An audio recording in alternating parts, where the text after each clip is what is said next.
Goddamn. Wow.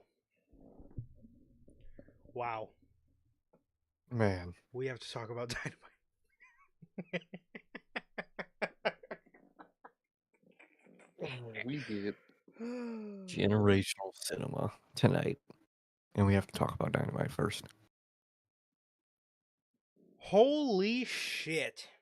I'm going to go out on a limb and say it here. That is exactly what we need out of a post pay-per-view show for WWE. Also, I want to go out on a limb and say that was easily the best 2-hour Monday Night Raw of the year. Oh yeah, definitely, dude. Phenomenal show.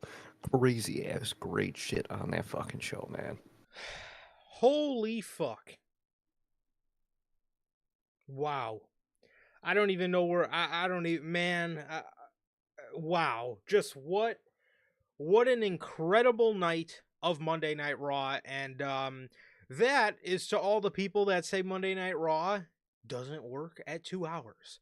They showed you right there that they can absolutely make it work at 2 hours, dude. The shit we got tonight. Wow. Man, We seen phenomenal. an opening segment that was one of the best opening segments of the year in its entirety. One of the best opening segments. We seen a New Day segment that just absolutely, I mean, no lie, I'm not gonna lie to you guys, bro. My eyes were starting to get watery. I did not have any tears rolled down like I did for the original Tribal Court, but dude, that is fucking professional wrestling, bro. The feeling you got, again, bro, my eyes were watering listening to Big E talk about how much those fucking guys meant to him. And then for them to go and do that, Mhm. wow. Perfect. Dude, that shit was fucking perfect. I love the direction they took it, and I genuinely am just can't wait to talk about Raw, man.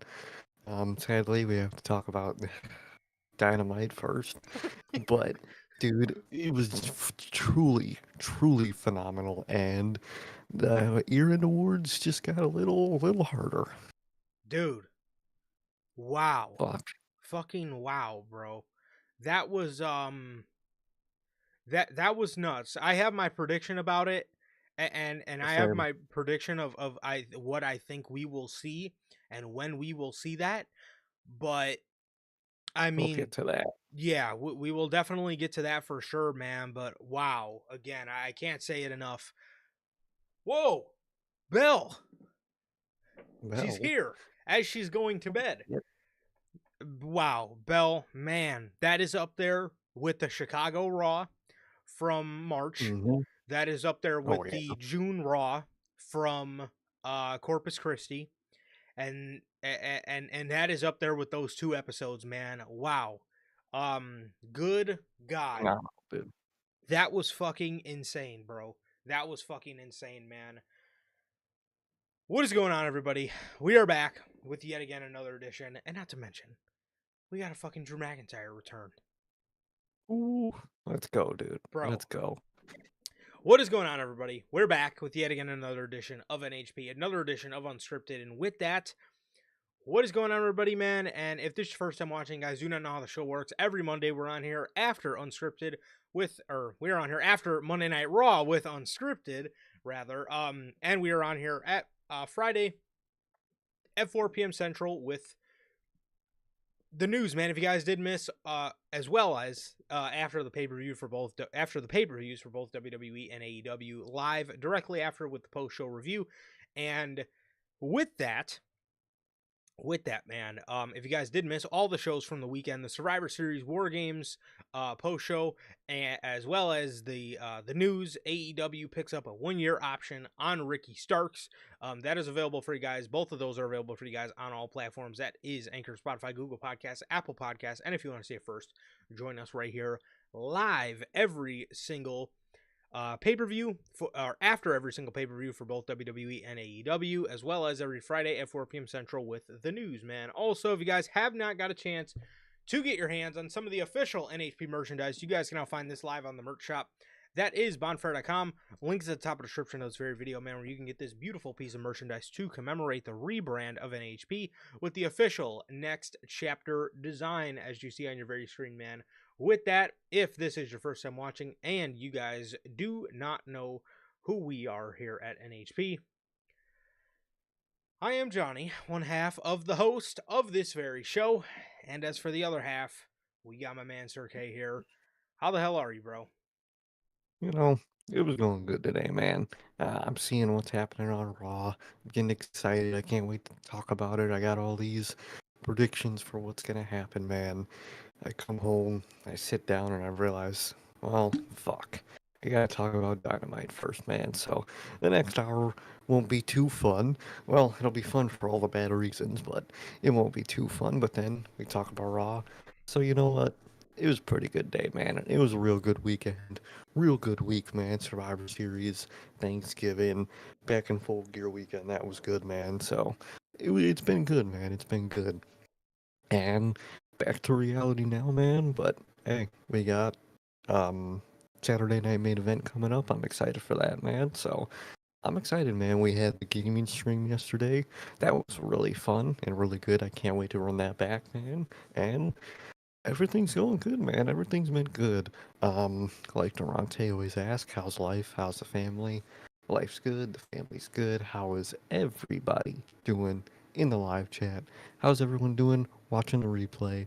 And what about you, bro? How are you doing?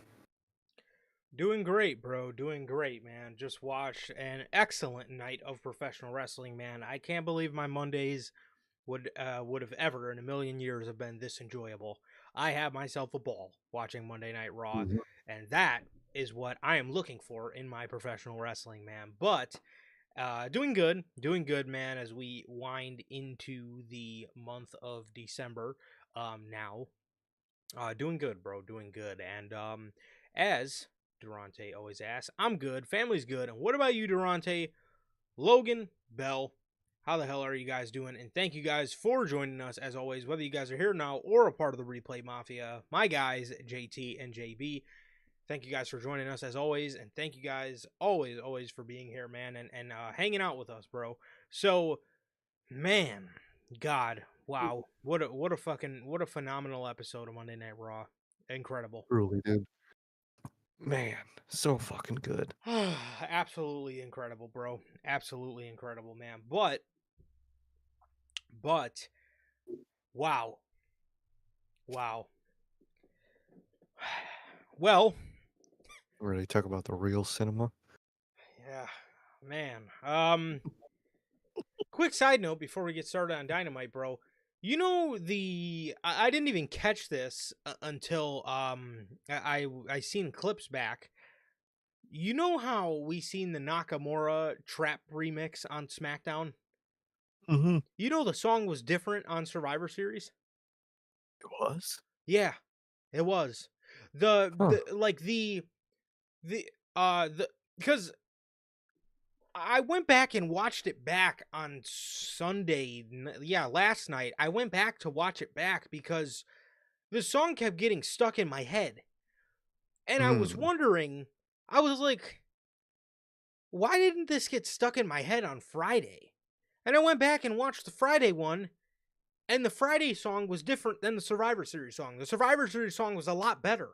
It like Mm. wasn't. It didn't sound like a fucking phony trap remix of the Rising Sun. Yes. Oh, that's interesting. I didn't know that. I didn't catch that at all. The one at Survivor Series was a little. It gave a little more of, I guess, like a flute vibe, or like Okay.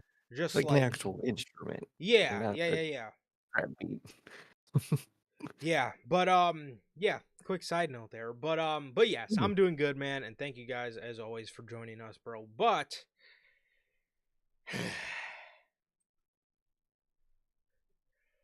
AEW Thanksgiving Dynamite.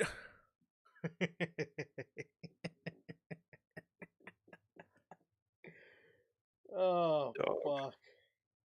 fuck. Fuck me, dude. What was this dynamite? Oh lord. Okay, man.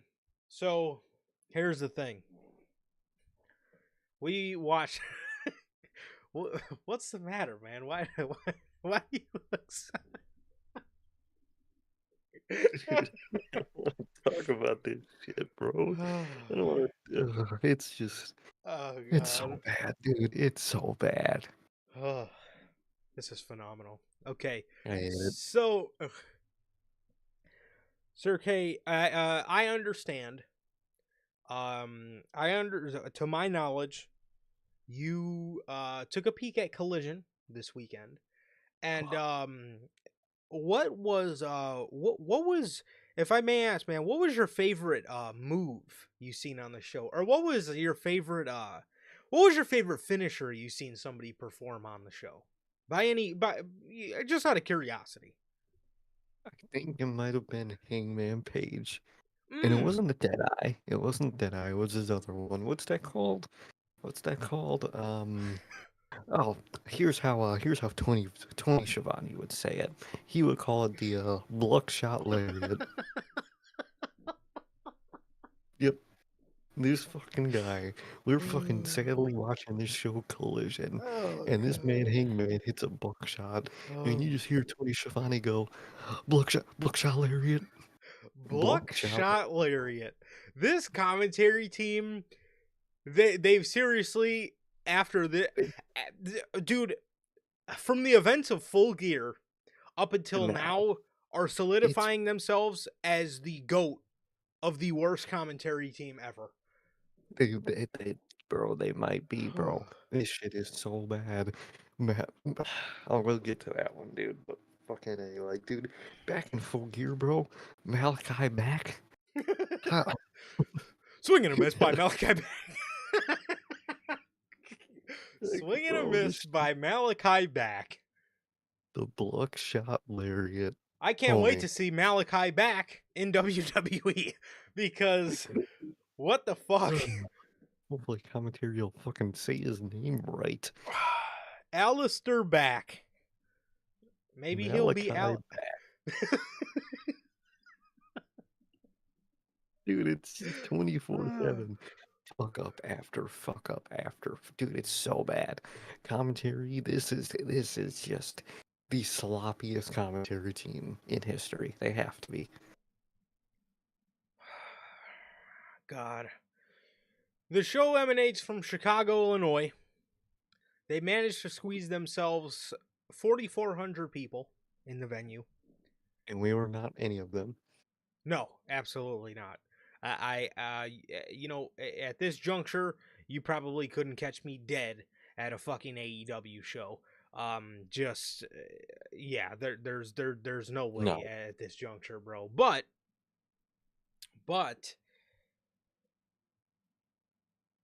the show opens up, and it opens up with MVP. It opens up with MVP, Shelton Benjamin. I mean, MJ. Yeah. Yeah. give me two.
Okay.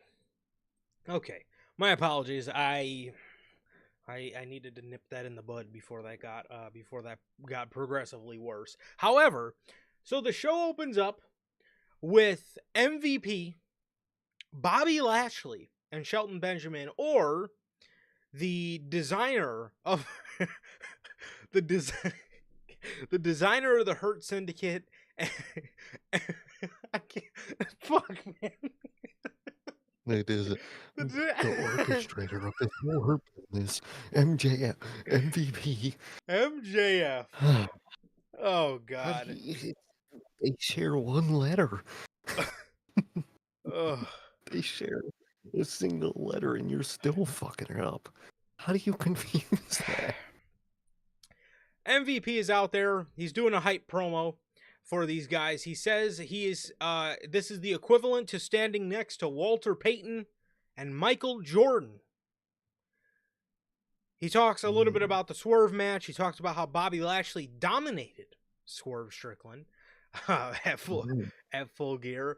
And he basically just hyped Shelton Benjamin up, the standard of excellence for the C2, and yeah, and then his match got underway. It was a short promo. I like how they're heel, but MVP, or as Tony Schiavone says, MJF, is still willing to lean into the crowd because he knows that they like him and he knows that they fuck with his act. So he does lean into them a little more because, in all honesty, I was They should. waiting for him to be like, I'm standing next to Walter Payton and Chicago, but they both sucked, or some Yeah. corny line against the city just to, you know, prove you're a heel. But he stuck with it, and I like that a lot because as soon as he said I'm standing next to Michael Jordan and Walter Payton, I rolled my eyes because I'm like, oh, he's gonna sit there and say, and they were ass or whatever, or what, I don't fucking know. He was gonna say they sucked or something. And the fact that he didn't, I actually really appreciate because again, the group is heel. The people like MVP. They love the song. They're chanting the song. They always chant for MVP. They love MVP. Mm. And he leans into that a little bit and, reciprocates the love back to the crowd. I like it. And it's different. And I like it a lot because not to, talk about the real orchestrator of the Hurt Syndicate, according to Tony Schiavone, but we did see a lot of MJF promos, back when he was a heel, where he would come out and he would be wearing the jersey and then he would just rip it off or he would just start, And it got old so quick. yeah, just does the corny old, yeah, I'm a Buffalo Bills fan, but then, Josh Allen sucks and the team sucks. They're never going to win anything. It's just like, all right, bro. It gets old. It's so played out. It's such cheap heat. I mean, there's a reason they call it Yeah, cheap heat. But back to the real orchestrator of the Hurt Business, MVP. I like that I like that he leaned into that, man, and I like that he just didn't go the traditional heel route. And this was a good promo, man, and it was a good hype up for the Hurt Syndicate. So I like it. definitely, man. Definitely. I love the Hurt Syndicate. I love, their vibe, what they've been doing. And like you said, I like how, they embrace the crowd even though they're heel because why wouldn't they? They're basically like, yeah, damn right, these people love us. They love us for a reason. And that's the kind of attitude I love to see, dude. And I'm really glad we got them here, man. It's very different. It's like the most refreshing thing on the show, man. Because boy, commentary is at the opposite of refreshing. Um, but I love what they're doing, man, and I like the vibe they got, and I like what they do, man. 100%. And yeah, I mean that's the biggest thing, at this stage of the game that can separate you from the pack in AEW is it's as simple as being different. And what is different Hmm. exactly? Well, I don't know. You just have to look at the fucking roster and then you can figure They out your all answer fucking of what different is. And there's a reason why a lot of people say Ricochet shouldn't have left his spot in WWE because he goes over to AEW and it's just like everybody's like everybody him. else. Hmm. Exactly. He lost any bit of speciality he had in WWE because now he does everything that everybody else does, but slightly worse, man. So Yeah. Yeah. The first match that we see, the opener for the Continental Classic, is Shelton Benjamin versus the Beast Mordo. This is this is the opener for the C2. this is how you open your big fucking tournament for the year. Beast Mordo. Great. So there was a spot in the match. Sheldon Be- Sheldon Benjamin. This shit got me going already, bro. Sheldon Benjamin, Beast Morton. He hit a big move on Shelton, and Sheldon rolled out of the ring to avoid getting pinned. Tony Schiavone says, "Nice move by Lashley."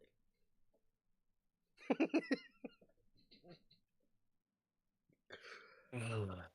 N- I can't make Dog. this up, bro. It's every dude, every show, every segment, every match has some type of fuck up, dude. It's bad, dude. It's so bad. Lashley, nice move by Lashley. Homie, the it genuinely, dude. What I think it is it's Tony Khan.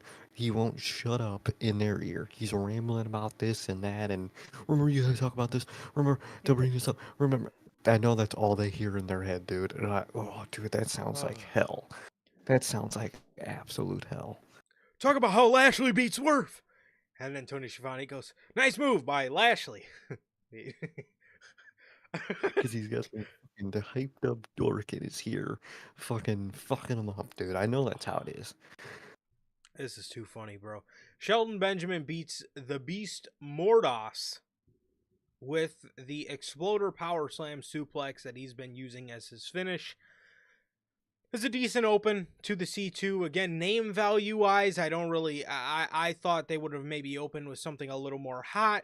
Maybe the match that they did, that the same match that they did on Collision with Okada and Garcia. Maybe that would have been a hotter open. But Shelton Benjamin versus Beast Mordos is what we got, and I mean it was solid in ring stuff. And Shelton Benjamin picks the win up and gets 3 points. So nice to see, man. Nice to see, but I think they could have started off stronger, like you said. Definitely. Excalibur. He announces Tony Schiavone on the top of the stage, and I don't know if this is a new thing. This is at least the first time I've caught it. Since when does he call Tony Schiavone?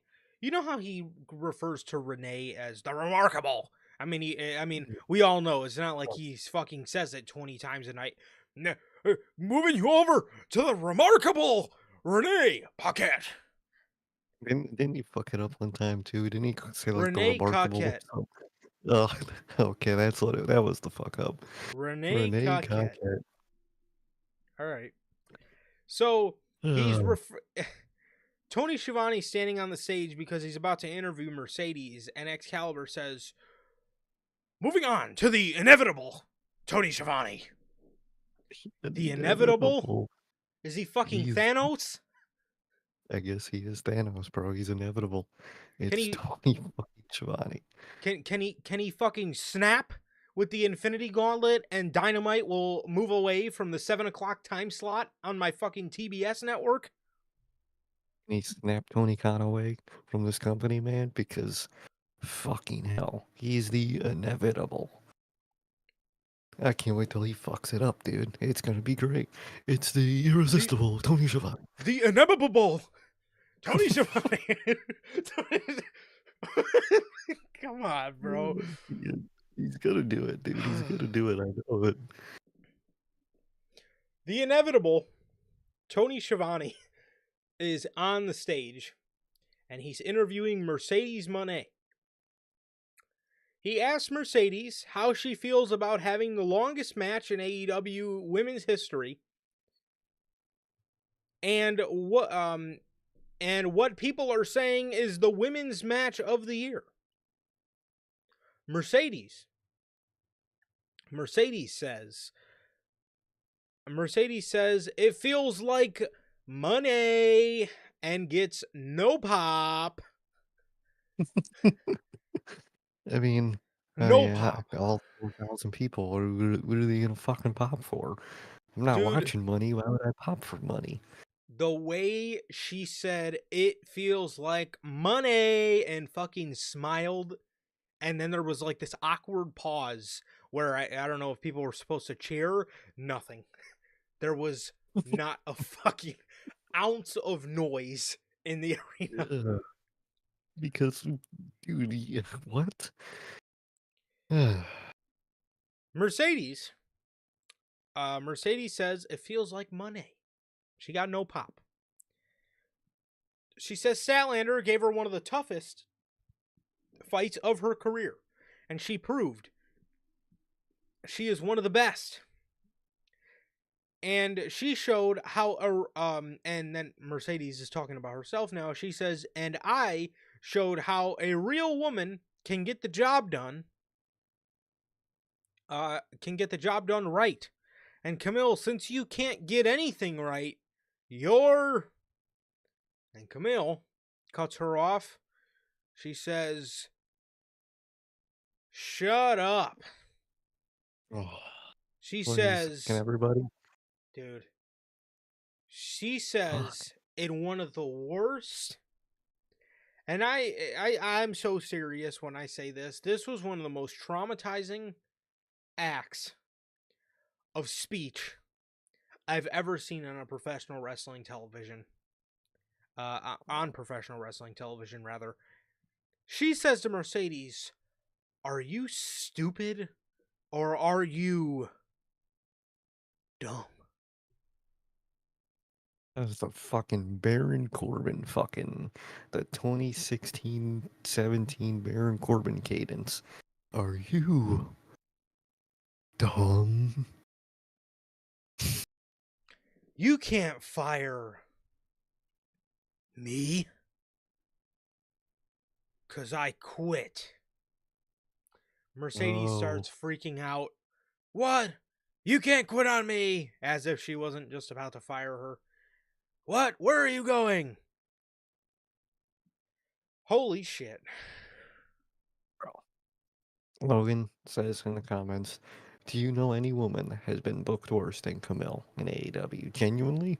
It's going to be hard to think about that because this is genuinely one of the worst fucking runs I've ever seen in a company, dude. Brought her in to be a heater, did the exact opposite, made her look terrible the whole time, and then she just up and dips. Wow. That's insane. She's been attacked backstage at Rampage. A lot of people think she's being written off television. Um, if that's the case, I wish her the best because AEW clearly had Clearly. seen no value in her and did not give any ounce of a fuck about her. So if she did end up leaving and getting out of her contract somehow, I want to beg the question how Phoenix and Ricky Starks have not, but Camille did. But regardless, I'm happy for her nonetheless. Regardless, this was absolutely one of the most atrocious promos known to man. What was that Mhm. OG 2016 SmackDown Baron Corbin cadence? I remember he did a promo, it was an infamous promo on Dean Ambrose, and he's doing these. He's trying to do these dramatic pauses, but it's not hitting whatsoever. Dean is out in the ring, and fucking Corbin comes on the screen, and he's like, "Hey, Dean." I'll never, dude. It's one of my favorite worst promos. Just, hey, Dean, I know you're stupid, but do you really think? And that's all I remember is I know you're stupid. Horrible, dude. I loved it. It was so bad. That was fucking horrendous. That was absolutely fucking horrendous. As this still gives no excitement around anything Mercedes is doing, and they're gonna split her up from Camille. I don't know what's next in store for either of them. I, I, I I'm out of It's ideas, so bad. bro. I don't know. I don't know what you can do with Oh, either of them. Go back to I, WWE, I guess. fucking A, that's all I could give you, dude, because I don't know who faces for that fucking TBS title next. I don't care. And as for Camille, guess she didn't want to go to NXT. I hope you crawl back that way now, man, because you fucking need it. I'm sorry. It's okay to need NXT. I hate how wrestlers think they look down on the fact that you have to go to NXT and people look down on that. It's okay to go and prove yourself, dude. It's okay. It's all the AEW fans that were once black and gold, like black and gold super fans. They like make fun of NXT now as if NXT, that same system, helped a lot of our guys that we love today. How? Malachi Black, or Malachi Back, as Excalibur That's it. calls him. The PC helped him tremendously, man. It helped a lot of these guys just flesh out their in-ring skills and really work on their promo game. Johnny Gargano got Hmm. significantly better at promos through NXT. Sami Zayn, Yeah. all of these guys, bro. Finn Balor. I mean, Adam. Adam Cole. I mean, all Adam Cole's already good on the mic, but I mean, these guys really honed their skills. And NXT, you know, even though some of these guys were made men coming in, NXT helped these guys a lot. You know, and I They did. know I know, you know, a lot of AEW fans and even some WWE fans, they look down upon NXT, but NXT helped a lot They of should. some of our favorite guys that went through the system, bro. Look at what NXT, I mean, look at all the homegrown people NXT created, you know, Exactly. just off of, you know, their teachings, you know. So, Like turn Braun Breaker into Braun Breaker, dude. Like, mhm. it's crazy what they can do, and it's a good thing to learn. Fucking AJ Styles said when he first came in, he wished he went to NXT because it would have helped a lot. And he was already a vet coming in, and he said it would have helped, dude. It's okay to be taught things. It's okay to take advice and take criticism and adjust. And I don't get why people hate that so much. Because they have their big fat paychecks and they Their big fat egos. Tony Khan's not gonna tell them when they're doing wrong, and they won't listen to anybody else that tries to. Nope, because they're getting their fat paycheck. They record their vignettes at home for fucking 6 weeks, MJF, and they call it a fucking day. Yep. Camille is fired. Who gives a fuck?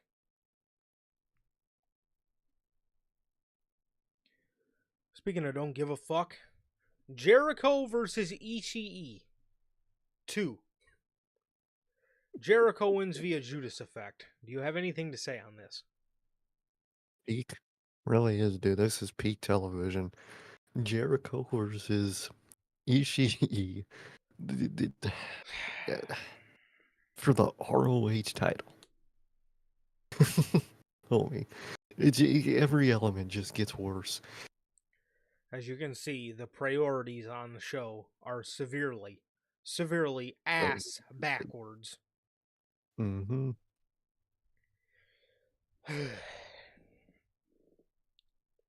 Swerve is backstage.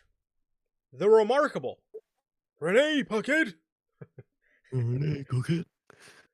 She asks Swerve how he is going to rebuild after the loss to Bobby Lashley.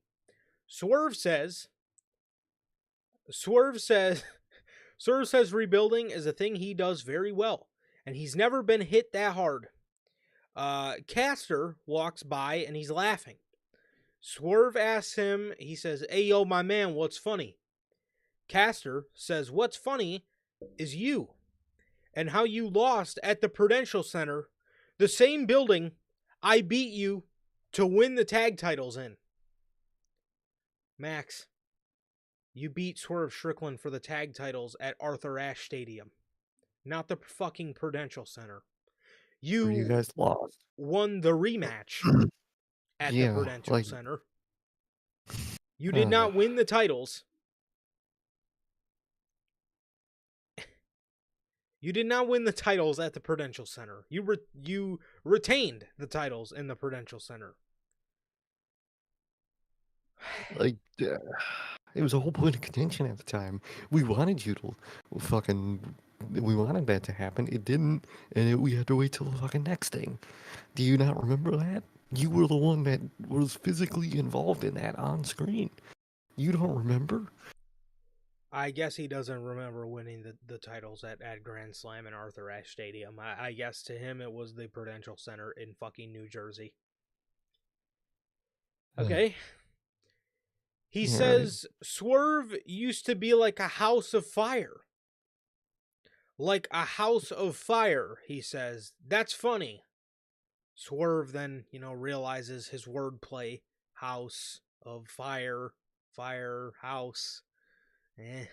Swerve attacks Set him. me on fire. Yeah, more like dynamite. More like this house, AEW, is on fire. Not in a good way. You know, guys like Swerve Strickland, guys like the Hurt Syndicate, guys like John Moxley. I mean, these Mm, guys are like a skyscraper setting on fire and you throwing water bottles in it to try to fucking stop the fire. Oh yeah, dude. The whole Chicago fire, and they were just using fucking water bottles because the place is fucking burning down around everybody. And Throw the Tony water Khan just bottle, had T. to yell, Harris. "Throw the T. Harris water bottle, throw the water bottle, you throw it." Like, eh, it's just so bad, dude. It really is. How do you forget that? How does that be mix up? How and what is this even for? What are you doing with Max? Is this a breakup with the acclaimed? What is either? What, bro? Yeah, you don't have the space. I say it Bro. every week. Ah,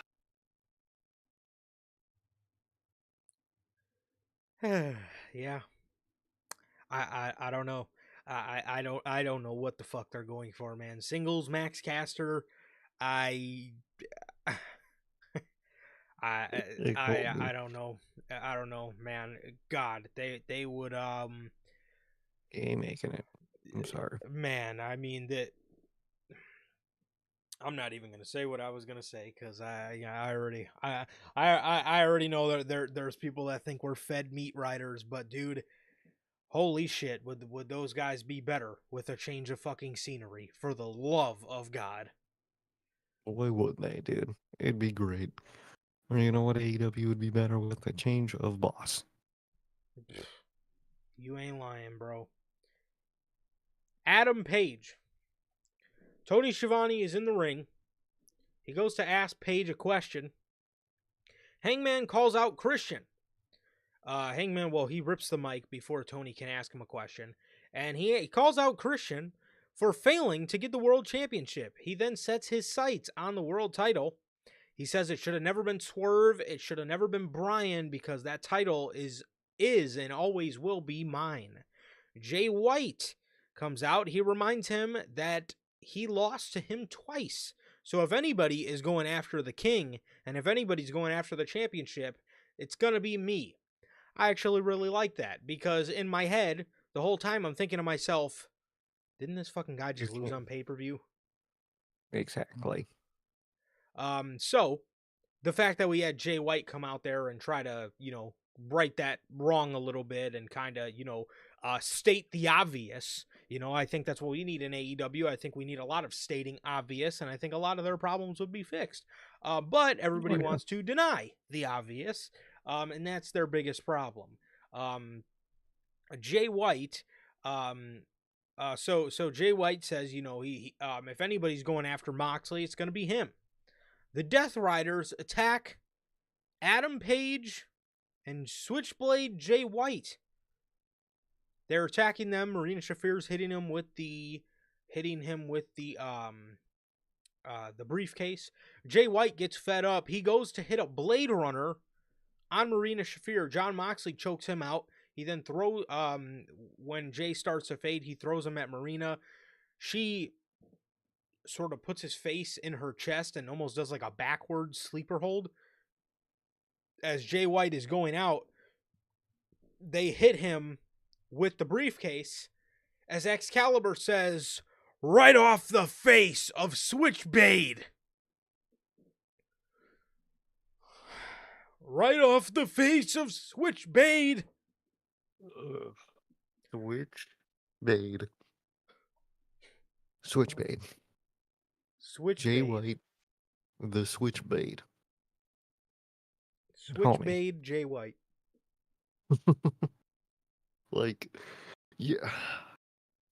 Right? Yeah. What do you even say at this point, dude? How? What is Tony Khan saying in this man's ear that makes him fuck up this bad?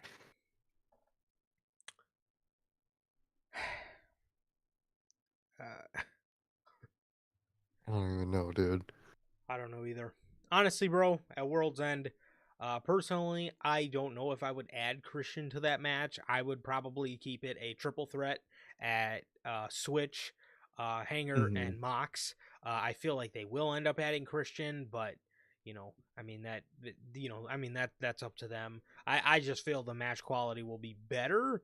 Not saying anything about Christian, but I I think personally, so. yeah. Okay. Yeah, I think the flow of the match will be faster and just a little smoother without Christian, but I think they're gonna put him in there just to eat the pin for all these guys. Very true. Very true, bro. So, and he's still walking around with a briefcase, and I genuinely think Tony Khan has no idea what he wants to do with that, not Oh, briefcase, clipboard. oh, he has no clue. He does not know what he's doing with that. He didn't. Obviously, it's Tony Khan. He didn't think ahead, so he'll write it in one of these days and just do what he wants to do. Then Very true. that's how he works. This was this segment, man. It was all right. Again, I like Switchblade coming out there, stating the obvious, man. Yeah, and he got choked out by Marina Shafir, and they stomped him out, hit him with a briefcase, and Excalibur, I guess, felt very sorry for Switchblade, and yeah, that was that. It was all right. I guess just building to World's End, and yeah. Good God. So yeah, that's that. It's building to World's End, so it's gonna be decent. It's not gonna be bad, but it's AEW at the end of the day. Yeah. Claudio defeats Ricochet in the C2. In this match, I think we heard Excalibur say T. Harris about 7 or 8 fucking times. Every time Ricochet, did that little hands planted little backflip, where he, plants his he does a backflip, puts his hands on his ground, and then puts his hands on the ground, and then puts his legs on the guy's shoulders to give him a Hurricane Rana or whatever. Um, Excalibur fiends for that move every time, and it's done all the time in AEW. T. Harris. The Harris. Literally everyone has it in their fucking moveset because everyone Yeah. wrestles the same in AEW, man. But, throughout the match we just hear the Harris, Ricochet, Jay Harris. Ricochet with It's the T. Harris. it's just horrible, dude. It's horrible. And this is the guy that believes the company's gonna be built around him, man. He's gonna hit Yeah. people with his D Harrises and Mhm. fucking he's gonna be Mr. AEW. That's right. Since I told you about the T. Harris, have you picked Hmm. it up astronomically? No, but that's just because I don't. When there's a match on AEW on Wednesdays now, I'm not like listening at all. I got my headphones in and I'm probably doing my workout during the match because I'm not paying attention to a Dynamite match. Fair enough. Fair enough, bro. I Well, feel like next time he's on pay-per-view, I'll hear it. you I'm not definitely gonna will. You definitely will, because it is it's hard to it's hard to miss it, bro. miss. Mm-hmm. The crowd is cheering at random shit in the crowd. Half the time you see the members of the audience looking to the left as if something's going on in the arena that they're cheering at. They're chanting, "This is bald, bald forever." Bald forever, justified. Bald forever chance for Tony Khan. Um, it's only a matter of time before they bring out the beach ball in that crowd, dude. I can't wait for that day. That is the only day I wish to be in the AEW crowd, so I can have Oh, like dude, 20 of those motherfuckers going around the arena. just throw the fucking beach ball, man, because they are far into beach ball in crowd territory. Yeah. Which is funny because wasn't back in WWE, wasn't it Claudio that popped it that one time? Yes, he jumped a barricade and ripped somebody's Mhm. beach ball up. Yeah, so don't do it during his match. Don't do it during him. But do it please during like a Ricochet match or something, or like Orange Cassidy, fucking Kyle O'Fletcher match. One of these guys. Kyle O'Fletcher. Claudio exposes the barricade. He then does he picks Ricochet up, and he hits him with sort of like a low blow onto the barricade. He gets him in the ring, hits the ropes, hits him with a lariat, and he wins to add 3 points to his list to Ricochet's 0. It's And Kobe Bryant. this is the guy that is the professional wrestling equivalent to Kobe Bryant. This is the Yeah, guy that is indeed Kobe Bryant with it. And this is pro wrestling's Kobe. yep, This and this is also the guy that AEW is going to build the company around. Him. him, this fucking schmuck, this fucking do it what everybody else does, but slightly fucking more funny, and that's it. That's all he does, dude. He'll give a sad, funny promo. He'll talk like Miles, and he'll do his match. Hi, I'm Ricochet. He also has the T Harris in his moveset. He does have the T Harris. He'll hit a bunch of T Harrises. um that was that. Yeah, Yeah, that sad. was that. Sad. You left WWE for this. To bitch on For T Twitter Harris. and to lose. And T Harris. The bitch on Twitter and lose. Like, dude. Come on. Adam Cole. Adam Cole comes out. He asks for MJF. He says he knows MJF isn't going to come out because he's a little bitch. He vows to beat Max within an inch of his life. Kyle O'Reilly comes out. He says, we need to try something a little different. Let me fight Max. Motherfucker, weren't you just fucking out here last week telling Adam Cole not to get his fucking friends involved? And now you want to get involved? And another horrible part about this shit, dude, is they do it with MJF every time, and I hate it. They acknowledge MJF, he's a pussy. He's not gonna come out. But MJF, if you have the balls, get out here right now. Dude, they do it every time, and it fucking angers my soul, bro. Yep. Why you every time. I know you're a pussy. You're never gonna come out here. So if you have the balls, you're gonna come out right here. Dude, every time fucking sends me, dude. I hate that. Bro, you're absolutely correct, man. They do it every time. They do it every time. Kyle O'Reilly, Max is a coward. He's never going to have the balls to fight you. But why don't you fight me, Max? I mean, what? Are you dumb? Is that This what it is? this act is so fucking tired, man. This story is so fucking worn, beat This is down, bro. this is probably the worst. Like, how do I word this, dude? Like, Switch wishy-washy story. dude, it really is, dude. It switches up every week, and they try to like. It really feels like every week Tony Khan's trying to like fucking dig himself out of the story's pit, and every week he's putting the shovel in the ground, throwing the sand up, and it just falls right behind him back in the same hole, and it just gets worse and when he's just digging away, dude.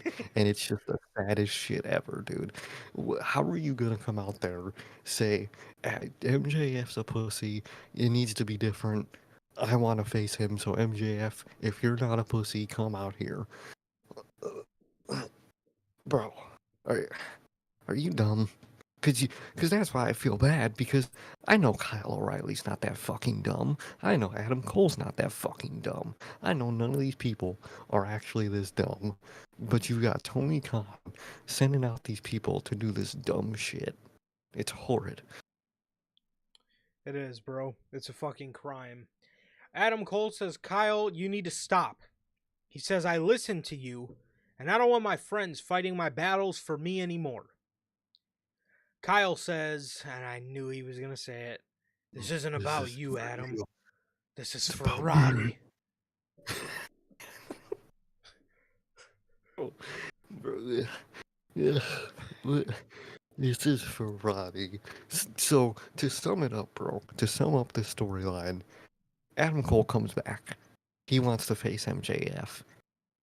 Roddy and the UK, United Kingdom, whatever you want to call them, who cares? They come out and they're like, "Hey, we hate him too. We're your boy. We're gonna help you." Adam goes, "No, I don't want you guys to help me. I love y'all, but let me deal with this." So they get themselves involved. Somehow make it so they face MJF instead of Adam Cole. They lose. Get fucking mopped by Adam Cole. Get their ass beat. And then Kyle O'Reilly comes out, blames Adam Cole for putting his friends in harm's way for his battles, and then he wants to face that battle.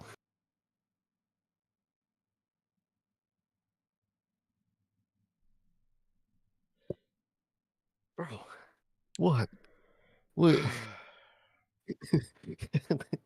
This genuinely has to be like the worst story I've ever had to watch, dude.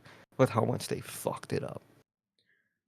Every week they try to go out there and right wrongs from the week prior, and every And it's just week they fuck it fuck up up. more, and it makes less and less sense until I don't know. I don't even know what rock bottom is for this fucking feud, because every time I think we saw it, it gets worse. Dude, it is a fire, and they're trying to grab the fucking water to put it out, and there's just spraying fucking gasoline on it, and it just makes it worse and worse every fucking time. It's a grease fire, and they are throwing water on it, and it's just fucking exploding it because, dude, it's so bad.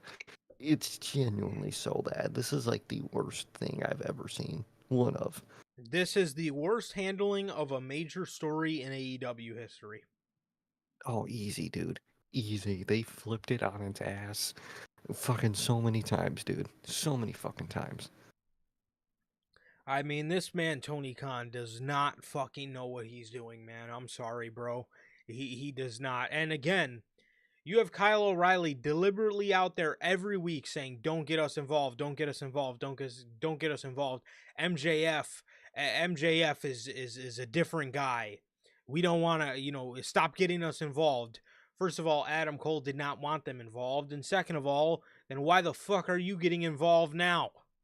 It does not make sense. And again, I Also, understand you feel bad for Roddy, but bro, Adam Cole fucking told them not to get involved. like, And they why? fucking got involved. Like, It- it's just so bad, dude. It's so bad.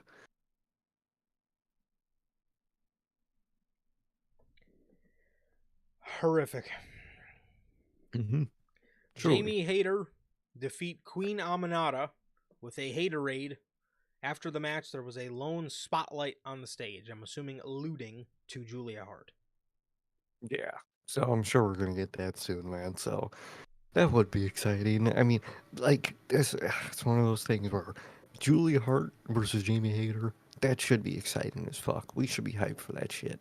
But due to AEW being AEW, we aren't. Mina Shirakawa is backstage. She says she knew this day would come. She says anyone that gets close to Mariah, she has to kill them. And if that's the real her, then she's gonna get the real Mina.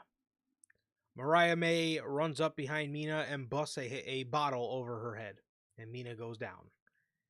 Um, Mariah then picks her head up and says, "We want Mina." Is this match happening on the pay per view? No, it's happening on Winter is Coming in about 2 weeks. So we're gonna get a solid week of build left for them to feud with. And I'm sure winter is coming. I thought it was gonna be full gear until it wasn't. Now I'm gonna predict that winter is coming is gonna be the return of Tony Storm. Give So, fucking Mina a weak build and just throw her off to the side. Great. the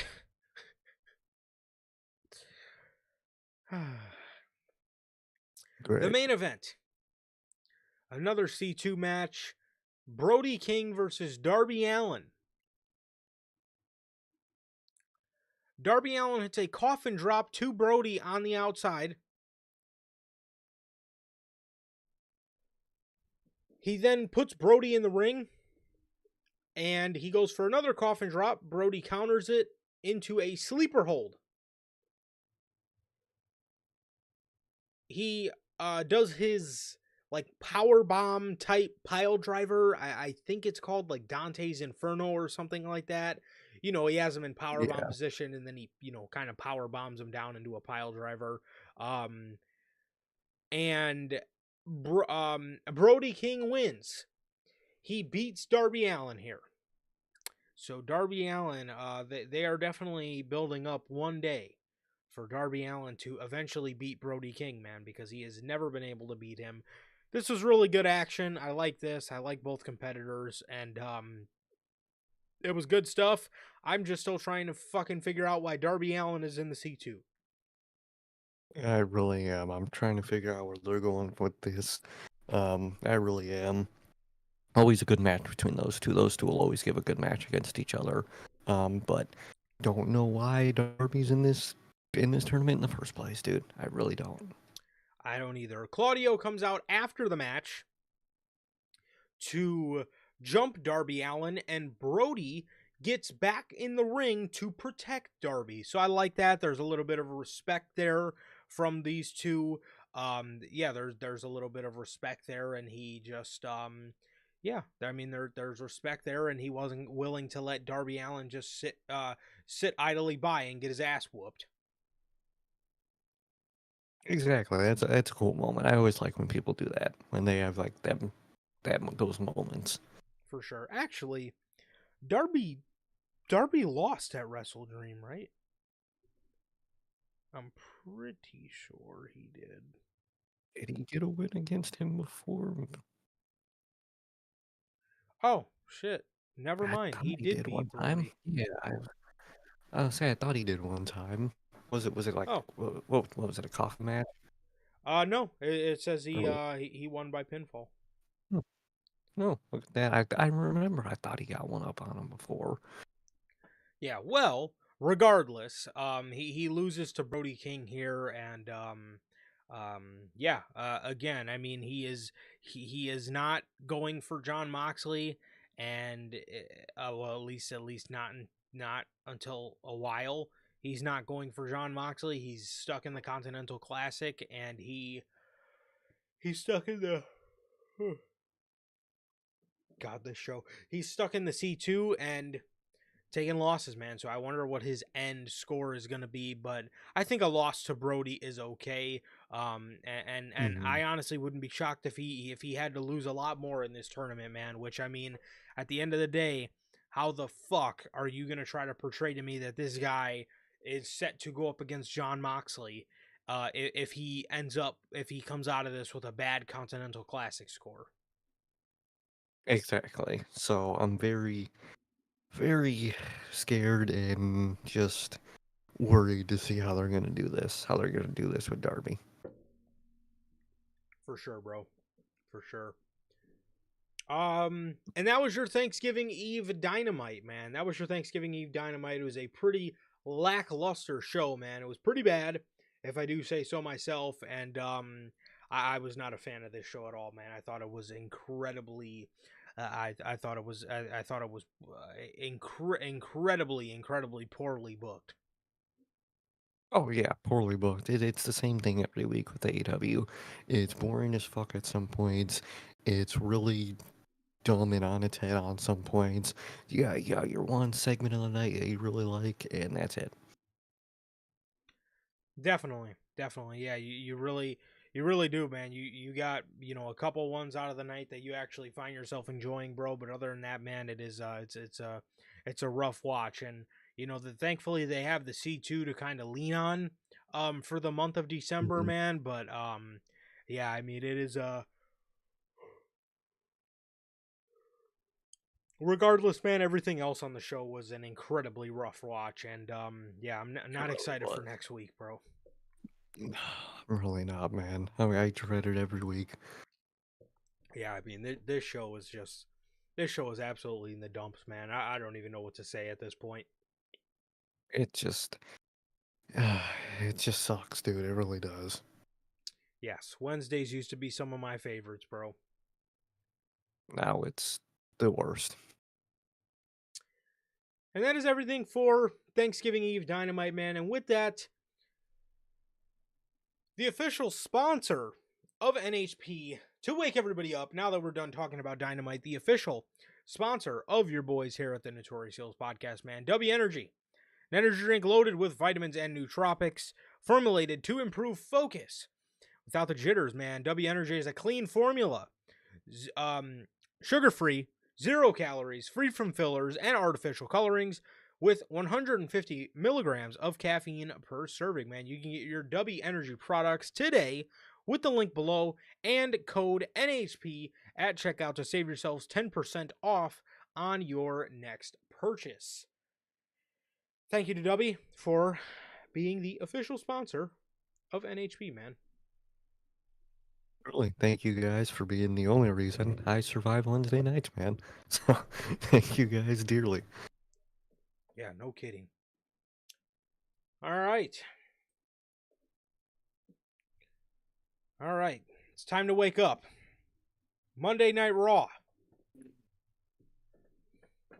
Beautiful. Amazing. Amazing episode of Monday Night Raw here tonight. Live from Everett, Washington. This was live from Everett, Washington. The show opens up with your traditional walk-ins, and for the last walk-in, we see none other than the Second City Saint, CM Punk. We see CM Punk, man. He's walking into the arena, and he stops, and he sees Jay along with Sami Zayn. They're standing right outside of gorilla position. He shakes up with Jay. He gives him a hug. He stares at Sami. Sami stares back at him. He puts his hand out. Sami says, to hell with it. And he shakes CM Punk's hand. CM Punk then walks out in front of the live crowd. He says, he gets on the mic and he says, the last time he seen us, it was after a potential career-ending Hell in a Cell match. And now he's talking to us after a potential career-ending War Games match. He says he put his personal business to bed with Drew McIntyre. He came back and he put some personal business away for his friend, for his best friend, Paul Heyman. He gets on the top rope and he points. And he asks if the people can see it. He says it may not be here tonight in Everett, Washington, but he sees the vision. He knows what his future holds, and there's multiple roads you can take to get there. There's multiple ways you can finish your story. You can take the Royal Rumble. You can take the Elimination Chamber, or if all roads lead to a dead end, I have a favor or two I can call upon when I need to get where I need to go. Oh yeah, dude. A favor or two? Interesting. That's very interesting. Favor or two. That is very interesting because you know that CM Punk, or the favor, rather, that CM Punk asked of Paul Heyman is definitely going to be in question come Friday night, and I wonder how Paul Heyman is going to respond to that.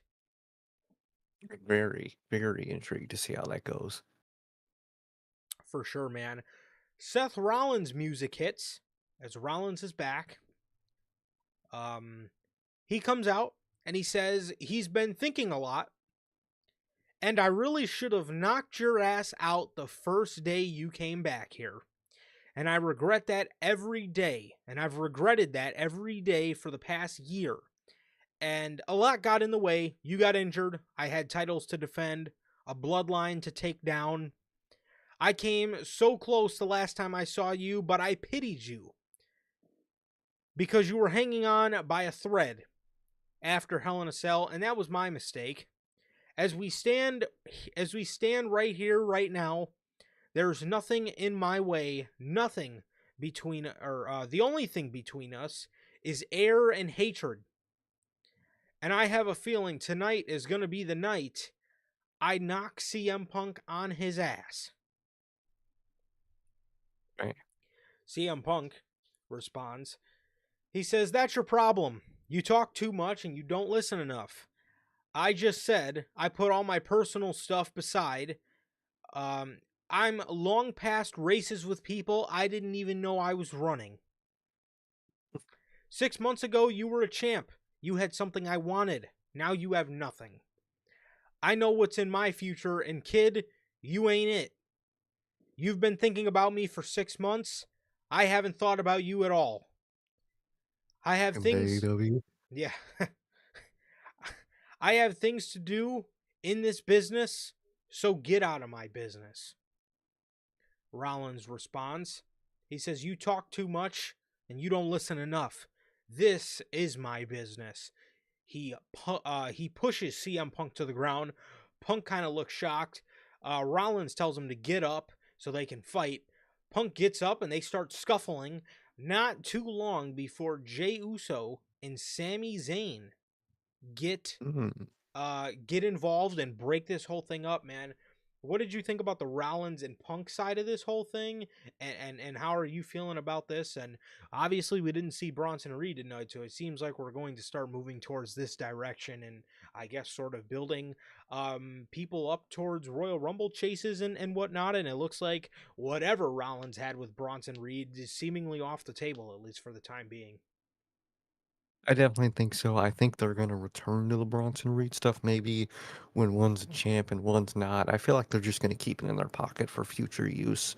I think that's gonna be the case with them, and I think that's okay. I'm down with doing that, man.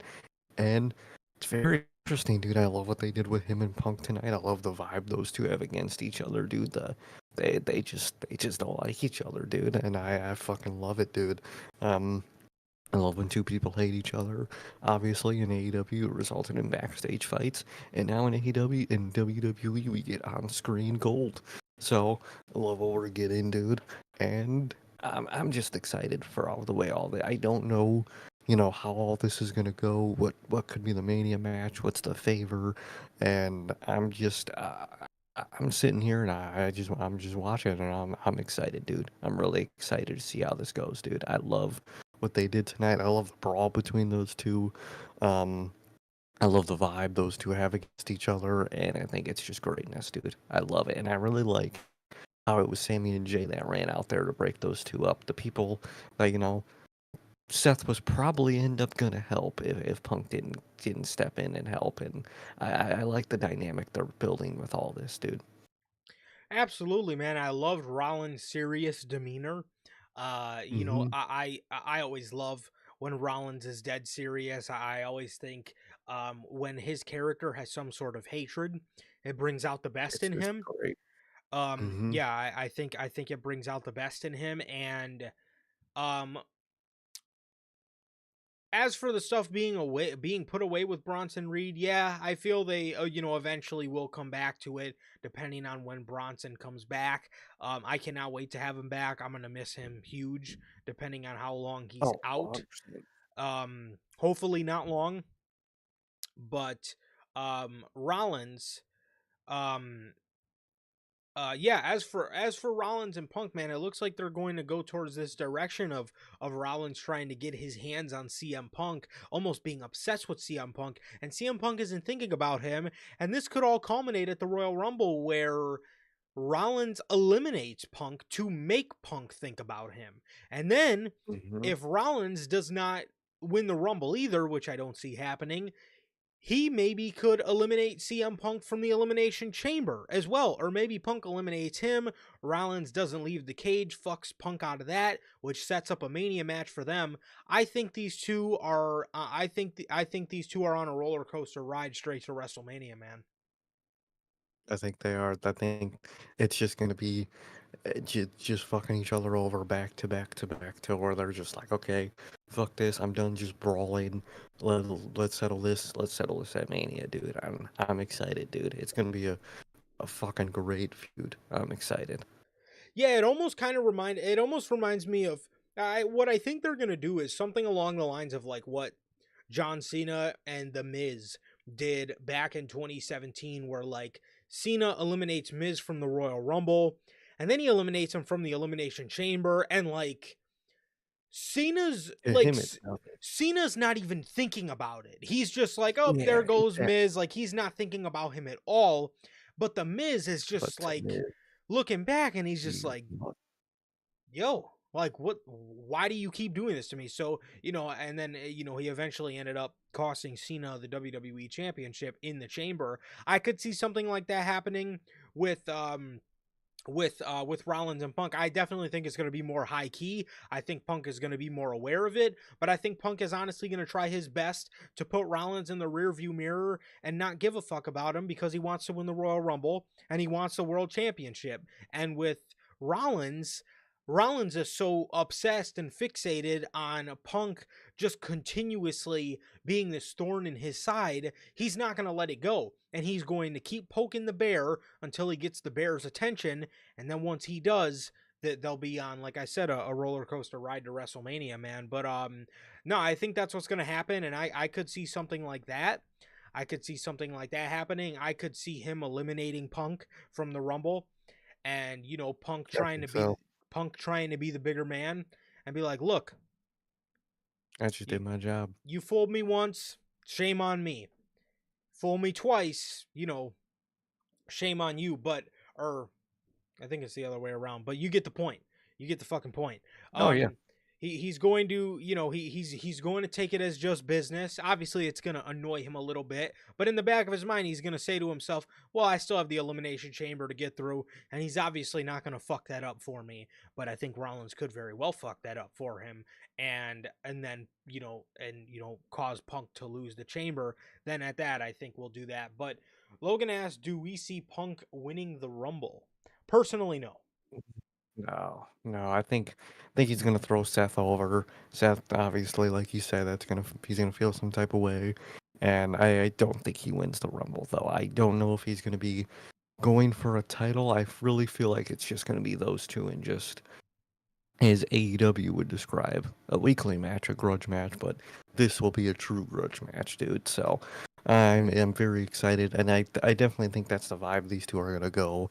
Not as much as the Cena vibe, as Cena just, it was nothing to him. It was just business. I think with Punk, it's gonna be more like, I don't like you, but I'm gonna do my thing, and if I eliminate you in my way, it is what it is. I don't really care.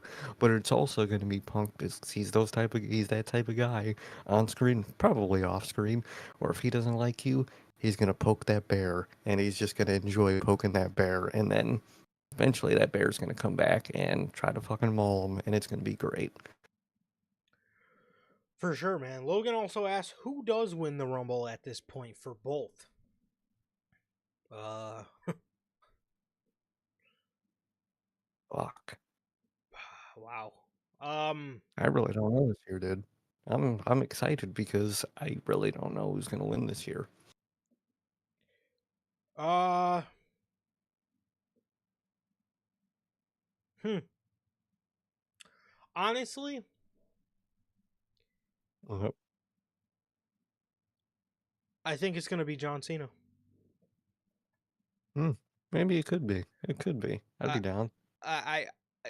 that's the only guess I can give. I think Cena is going to face Gunther. I think Cena is gonna face Gunther. That's my guess. That's my guess, man. Because he's the only. But then again, they announced him for the Elimination Chamber. So is he gonna win the Chamber? Which then who wins the Rumble? Because at that, who other than Cena faces Gunther? So it's got to be the winner of that's got to face Cody, right? Could be The Rock then. That's the only person I could think. Could it be the final boss, bro? I genuinely could see the final boss. If Cody is taking it to Mania and he's facing Rock at Mania, I could see it. I could see it, dude. He might not face Gunther at the end of the day. Maybe not at Mania. So it could be someone I don't know. I truly have I truly have no idea. I truly have no idea either. I truly have no idea either, man. But I can say, from what Cody Rhodes has told us, they better not disappoint, because he's told us before everybody's gonna be surprised with, right. He said it in interviews before. Everybody's gonna be surprised on what the Mania plans are. Um, it's At this point, if tricky it's not Chris Benoit, he needs to shut up now. because because it's tricky because if you have if you have if you have anything revolving around Cody with Rock, and if you have anything revolving around Cody with Rock and Roman, I would think neither one of those guys could win the Rumble, which means the winner would have to be from Gunther's side, which the only person I can honestly think of to beat Gunther or to even face Gunther for the World Heavyweight Championship is John Cena. Probably, but I don't know if that's what they're gonna do yet. They might have someone else in mind. I genuinely don't know. It's very tricky, and it is very like I'm pumped. I'll say that I'm Well, super pumped going into the Rumble this year. I think I just think this is going to be phenomenal shit, man. This is going to be great. This is going to be great. So unpredictable. And speaking of that 2017 era of WrestleMania build, it's almost as unpredictable as that one. I mean, in that year, there was a lot of people that we could have thought would have won that as well. I remember a lot of people thought Brock, a lot of people thought Undertaker, being that he was going to retire. A lot of people thought Roman, a lot of people thought Cena, a lot of people thought Goldberg. There was a lot of names, and mhm. Bray Wyatt and Randy Orton were other names people had tossed around. It was very unpredictable. And this year, you're going to have a lot of names in there, and and WWE has to deliver on this Royal Rumble. It cannot be as bad as last year's, man, on the men's side of things, because they're hyping it up huge, man. I mean, you're gonna have Punk in the Rumble. You're gonna have Roman in the Rumble. Again, this leads to speculation. Do we see Rock in the Rumble? John, we know John is going to be in the Rumble, so Cena's going to be there, and it begs a lot of questions, man. But to answer the other part of your question, I have absolutely no idea for the women. I have no idea. No, Charlotte, I it's don't. the sh- I could see Charlotte, yeah, but like, I have no clue. Genuinely, for the women, that's just I couldn't. Charlotte's the only one I could think of. That's just because it's Charlotte. yeah. I could see them doing Charlotte and then going on to do Charlotte versus Tiffany for Yeah, the women's championship at Mania. I could definitely see that. That's what that's what I see happening. That's what I see happening. So yeah, man. But I mean, yeah, it's interesting, bro. It's really interesting as to what they can do. As to what they can do for Mania this year. But I'm telling you, man, there's a lot of names that and then again, you got to think. Logan even mentions somebody like Randy Orton. If they do decide to do Rock and Roman, do they have Orton win the Rumble and challenge Cody?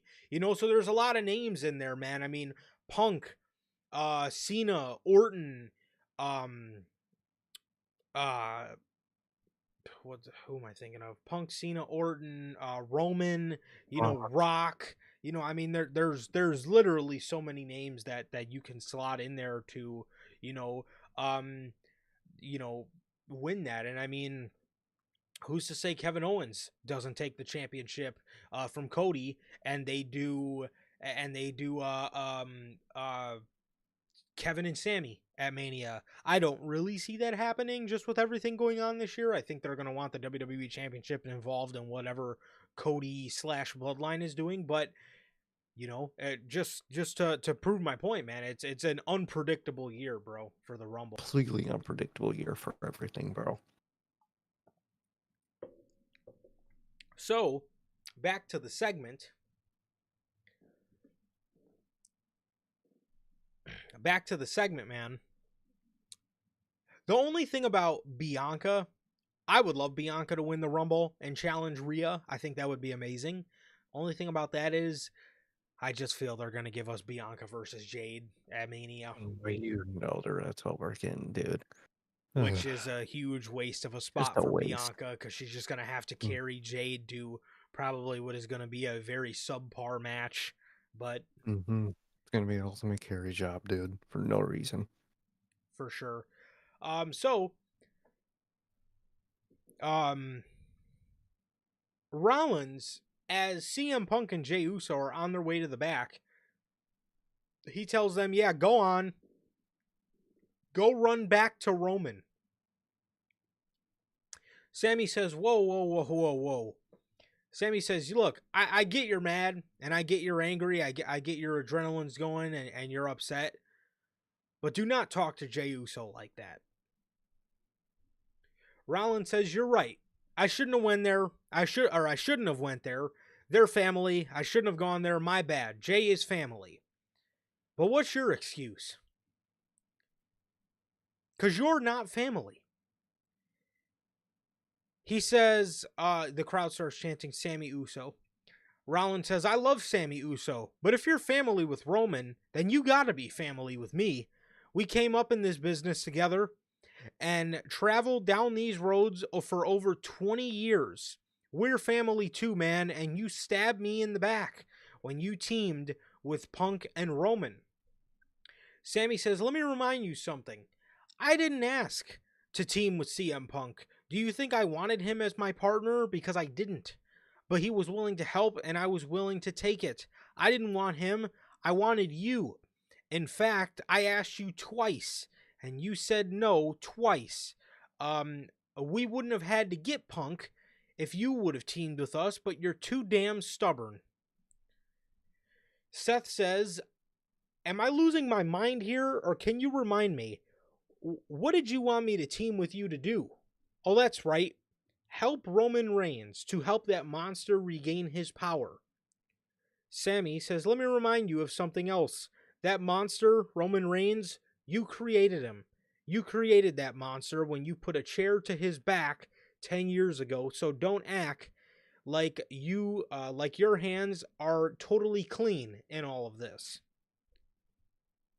Rollins says, "I am in no way acting like I'm innocent. I understand what I've done, and I understand the sins and I understand putting the chair in his back was motivation for the tribal chief, and I've apologized for that. But if you're going to point fingers at me, you need to look in the mirror because you did the exact same damn thing. And I don't fault you for it. You did it you did it for the right reasons because he was the scum of the earth. He treated you and Jay like crap. So I understand why you did it. I understand why you did what you did, but we all sacrificed at Mania to take down the bloodline. Do you not remember this? Get it through your thick head. Roman has not changed. Has he apologized to you? Has he apologized to Jay? Has he apologized to anybody or even shown a shred of remorse? No, he hasn't. He hasn't changed. Neither has that snake CM Punk neither has that snake CM Punk changed. So stubbornness isn't the issue. It's your naivety. You're gullible. And that's the issue. And if I'm being honest with you, Sammy, right now, you're being really stupid." Sammy says, "It seems to me like you're really angry and you want to blow off some steam. I have no problem meeting you in the middle of this ring tonight if that's what you want." Seth says, "If that's how you want it, fine by me." Damn, Holy shit. love it. It's beautiful, man. It's beautiful. I love that. I like the vibe those two have too, because they're both everyone's right in what they're saying, dude, and that's the best part. There's no one looking stupid here. There's no one saying something that doesn't make sense to the other person. In the case, everybody is right. It, and it's great, dude. It's great when it's this complicated. I love it. Absolutely, man. I love Seth Rollins pointing out those obvious truths of, Mm-hmm. you know, do you not remember everything Roman Reigns did to you, and has he apologized to you? Has he apologized or even shown any remorse for what he's done? No. So it really, interests me on how they're gonna have Sami Zayn approach this bloodline stuff going forward, because it's just very interesting to me that Rollins would bring all of this stuff up, and it's very interesting that he would bring all of this up, and Sammy had this look in his eyes, as if he almost sort of he almost sort of Damn. opened his ears for Rollins, and listened to him a little bit, and almost maybe felt Rollins was telling a bit of the truth. So that's very intriguing to me going into the next coming months with the OG bloodline. Definitely, man. Definitely. So I like how this is going, and I hope it bleeds into SmackDown and with that bloodline, what they're doing with that, and how it correlates with that. And I love it, dude. I love what they're doing here. I think it's great, and it's just insanely phenomenal, dude. Yes, it 100% is, man. It 100% is. That was the opening segment of Raw. Absolute fire. Absolute fire. So, beautiful. Mm-hmm.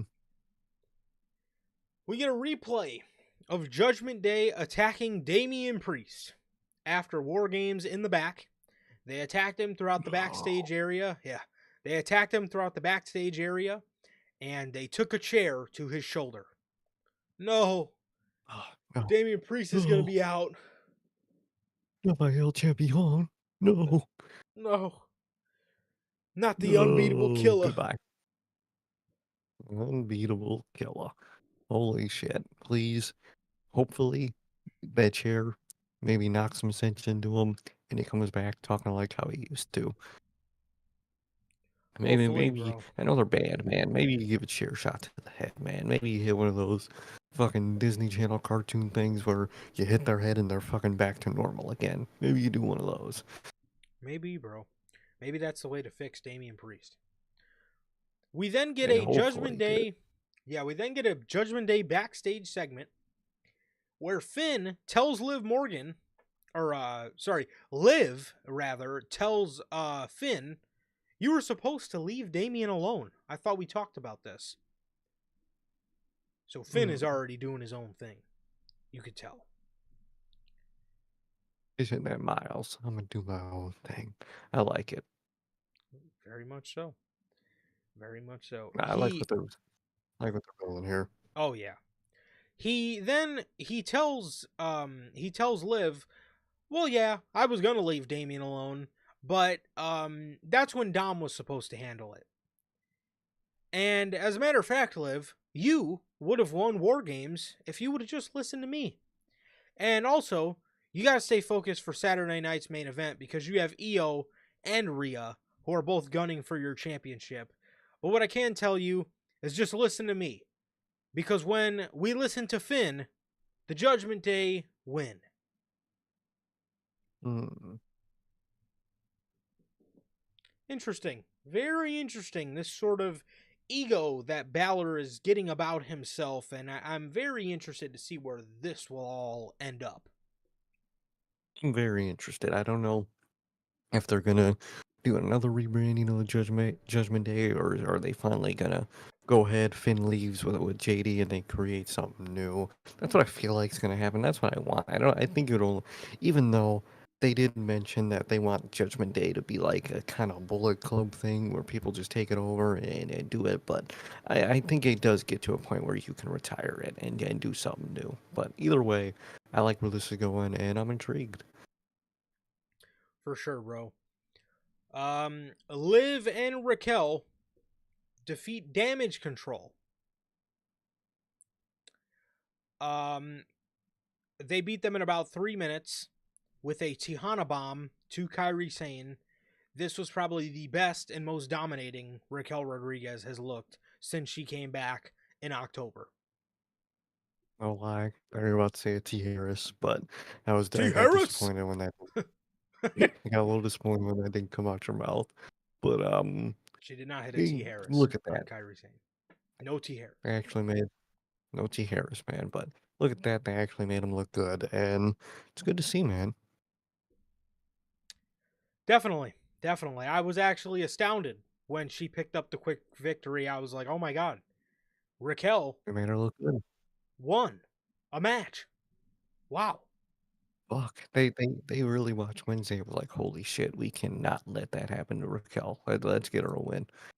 100%. Yeah, that very well could have been the case. Triple H was probably on the plane and seen Camille go out the way she went out and was like, "Oh fuck, we can't have Raquel down this Oh bad." fuck, man. Oh god. Literally. Yeah, honestly, bro, if Logan says pull the plug If on they do Judgment it. Day, you know, I would too. a lot of, you know, originally, we did hear the idea of them having the Judgment Day be like a Bullet Club type faction.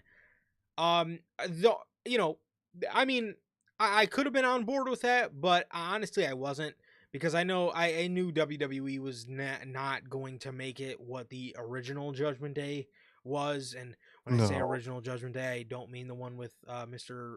10 Toes Down, Adam Copeland. I'm talking about the original Judgment Day, as in Dom, Finn, Rhea, and Damian.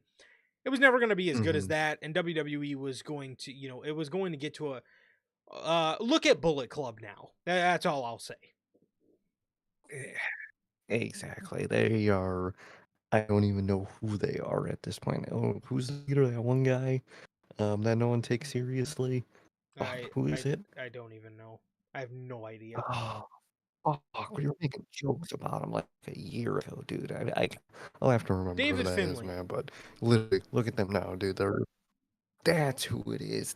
Oh yeah, they were on Fit Finley and shit. I remember that shit. But exactly. Look at them now. They're nothing.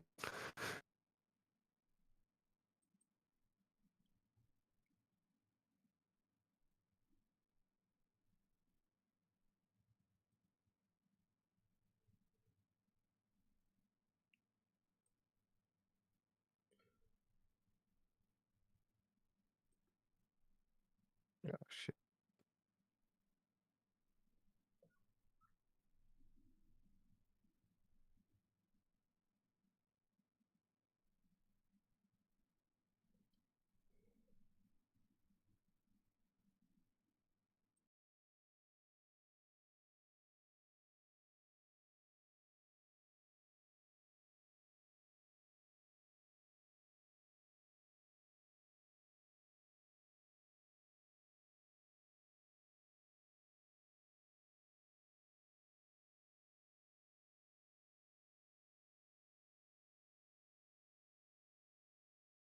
Okay. All right. Okay. Okay. Say what you were just saying. David Finley. Oh yeah, David Finley. People were calling him Unfit Finley. It's just one of those Oh things my where like God. it's just one of those things where some exist the same for so long. It gets to a point where it is genuinely to end it. Most definitely. Most definitely, bro. Um, they hit a Tihana bomb. Raquel hit a Tihana bomb to Kyrie Sane. They attacked Raquel, or they attacked Damage Control after the match, Raquel and Liv. Rhea came out for the save, and Rhea was getting the upper hand on Liv Morgan. Raquel grabbed her and threw her into the corner of the announce table, eye first, as Raquel walked away with the last hit and took Rhea out. Did Look at something that. did something happen within the last fucking 72 hours? Yeah. They, I think they looked back, ended up watching Dynamite for some reason, and were like, "Holy shit, we cannot do this. Let's get her some looking good for once, dude." And look at that, it pays off. No lie, bro. Gunther is backstage. He's talking to Adam Pierce. He's talking to Kathy Kelly. He interrupts, Finn interrupts Gunther. He tells him he wants a title match because this is the second time he's won against Damian Priest because of him. He says he owes him a title match. Gunther says, I don't owe you anything. I never asked for your help. I never needed your help. And while you were plotting this all along, I had a terrible time leading up to Survivor Series. I needed to win this by myself and for myself. And you took that away from me. Finn says, well, then wouldn't you want to face me then? As Dominic's in the back and he keeps throwing up the 2. He keeps throwing up a 2 because, Balor helped Gunther twice. He throws up a 2. Gunther slaps Dominic's hand. He says, what are you so confident about, huh? Oh, I know what you're confident about. Because unlike your boy over here, you actually scored a victory over Damian Priest. And you know what? For that, I think you deserve a little something. And I'm feeling really good tonight. And as the World Heavyweight Champion, I have some leverage around here. So I'm going to go have a chat with Adam Pearce, as Finn is pissed because, obviously what Gunther just told him, and now Dominic's getting the chance to face Gunther, and Finn is not. This was great. I love Gunther. Basically telling Finn, fuck you. I wanted to do that by myself, and you fucked it up for me. So I like that a lot, Exactly. and obviously from what they announced tonight, I think could be good, but I'm also scared about some things. So yeah, we'll get to that in a little bit. Definitely. But this is a good segment. Definitely very good, like they're doing here, and I like overall the direction it's going. 100%. Dakota Kai. Dakota Kai defeated Katana Chance and Shayna Baszler. Shayna Baszler had Dakota laying on the ground in a sleeper hold. Dakota rolled back. As soon as she rolled back, Katana hit a 450 on Shayna. Dakota then picked her up for a fireman's carry, Pele kick. Almost, do you remember TJP's finisher? No. Oh, well, it was a fireman's carry. It was like a fireman's carry into like a Pele kick. And I can't remember what the fuck he used to call it, but that's her finisher. And she picked up the victory and advanced in the tournament with that. So, yeah. Good for her, man. The New Day. Here we go.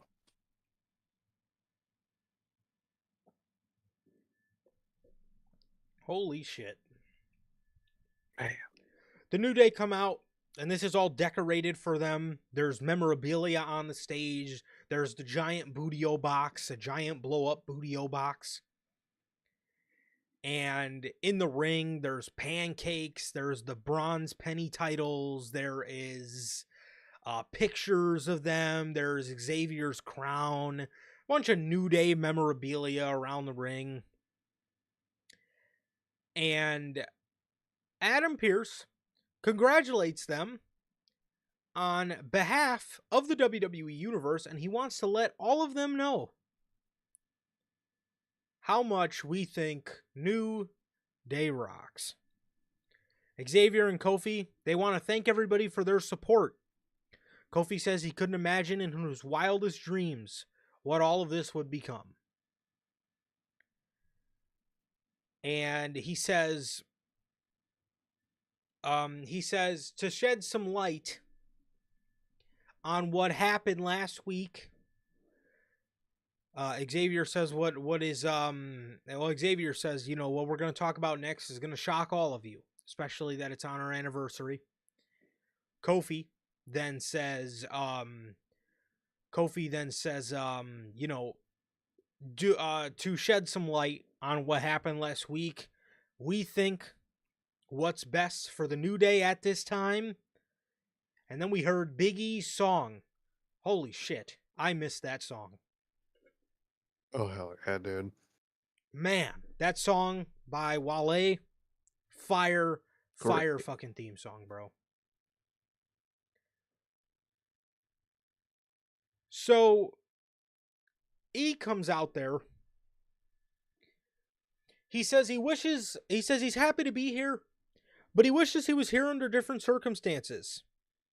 because to see the two of you argue and say some of the most hurtful things imaginable to one another, it troubled my soul deep.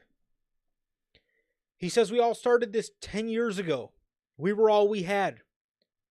All we had was each other. He tells Kofi 10 years ago, you were mulling over retirement because you had your passion beat out of you for this business. Damn. Damn. That's tough.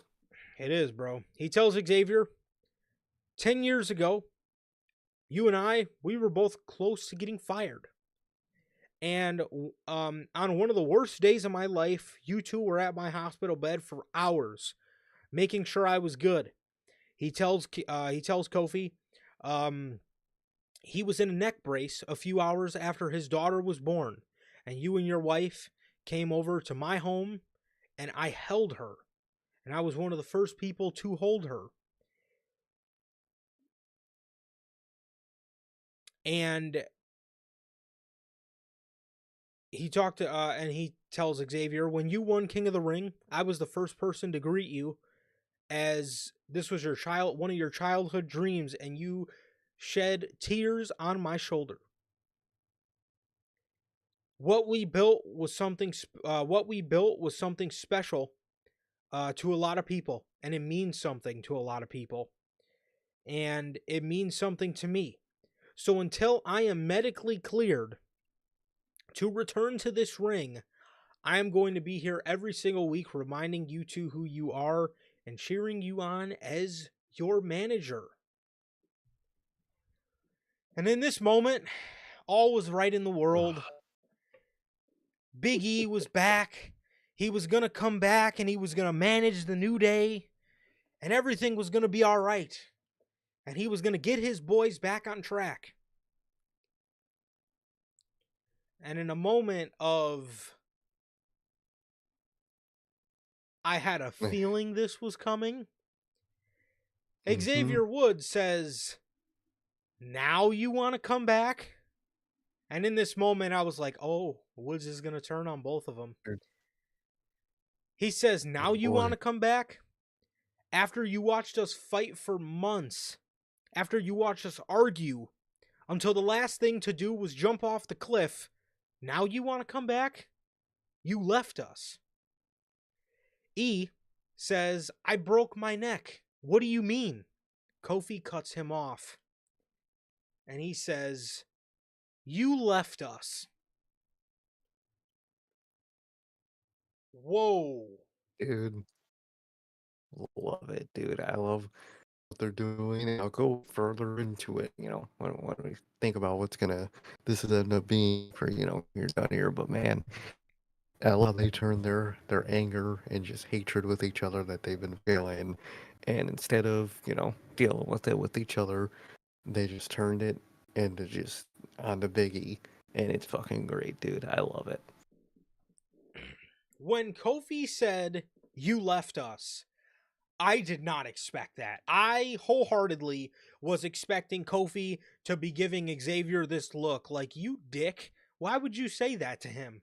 And then when I heard, and they didn't have the camera on Kofi at all, so I couldn't see him.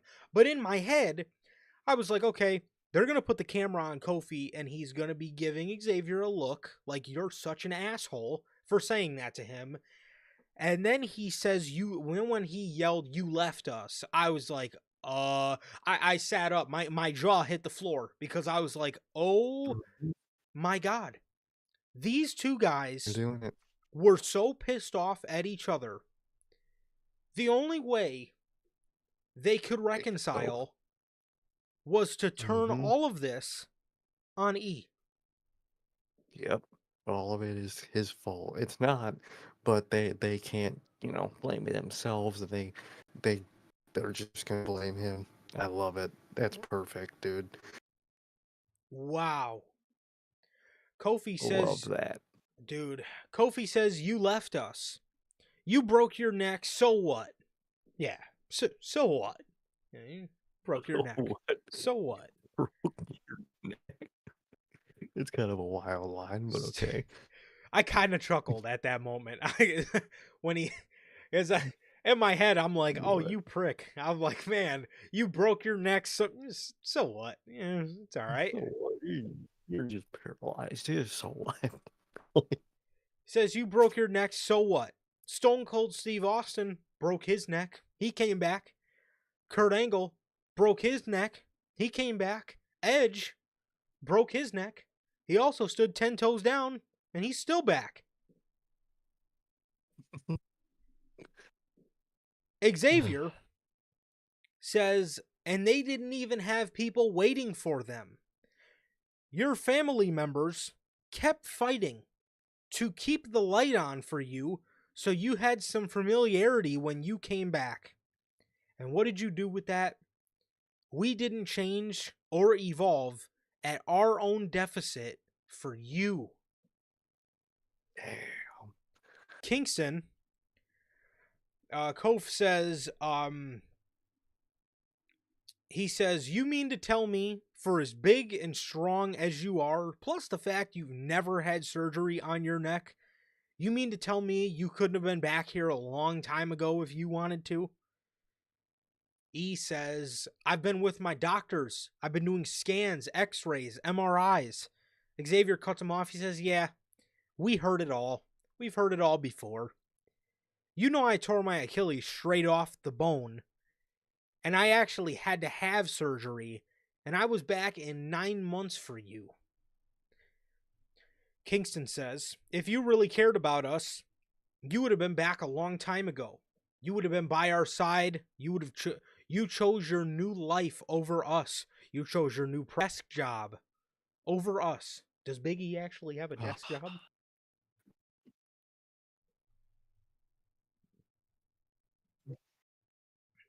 I like his pre-show kind of thing, but maybe he does do backstage.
Okay.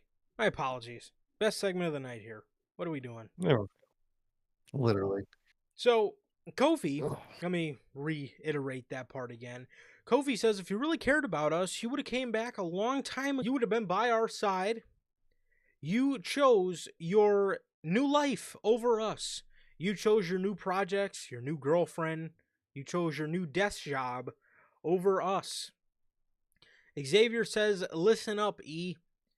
Do you even realize the burden you've become? No matter where we go, all we hear people say is we miss E, as if we don't miss you ourselves.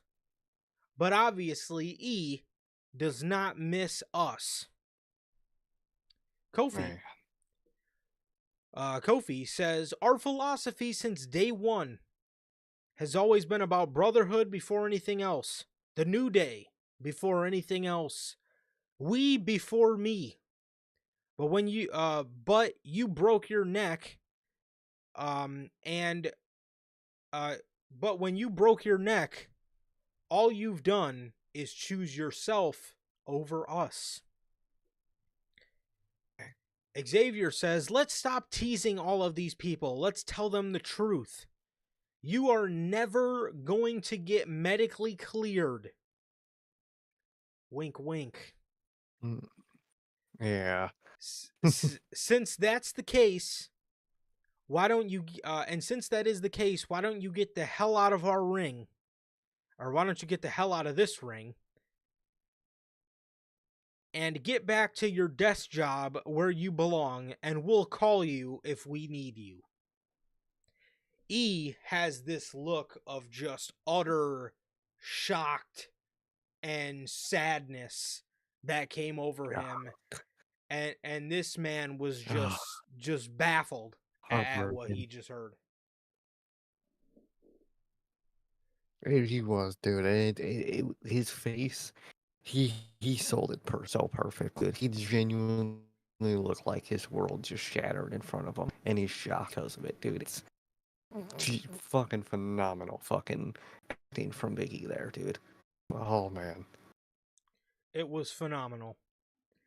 Biggie says, Biggie, he dropped his mic about midway through the promo. Mhm. I'll note that this man couldn't even get a word. This man couldn't even get a fucking word out. This man couldn't even bring himself to bring the microphone to his mouth. No, He, and that just made it so much better. oh, dude. He then says to them with no microphone, just talking straight to them.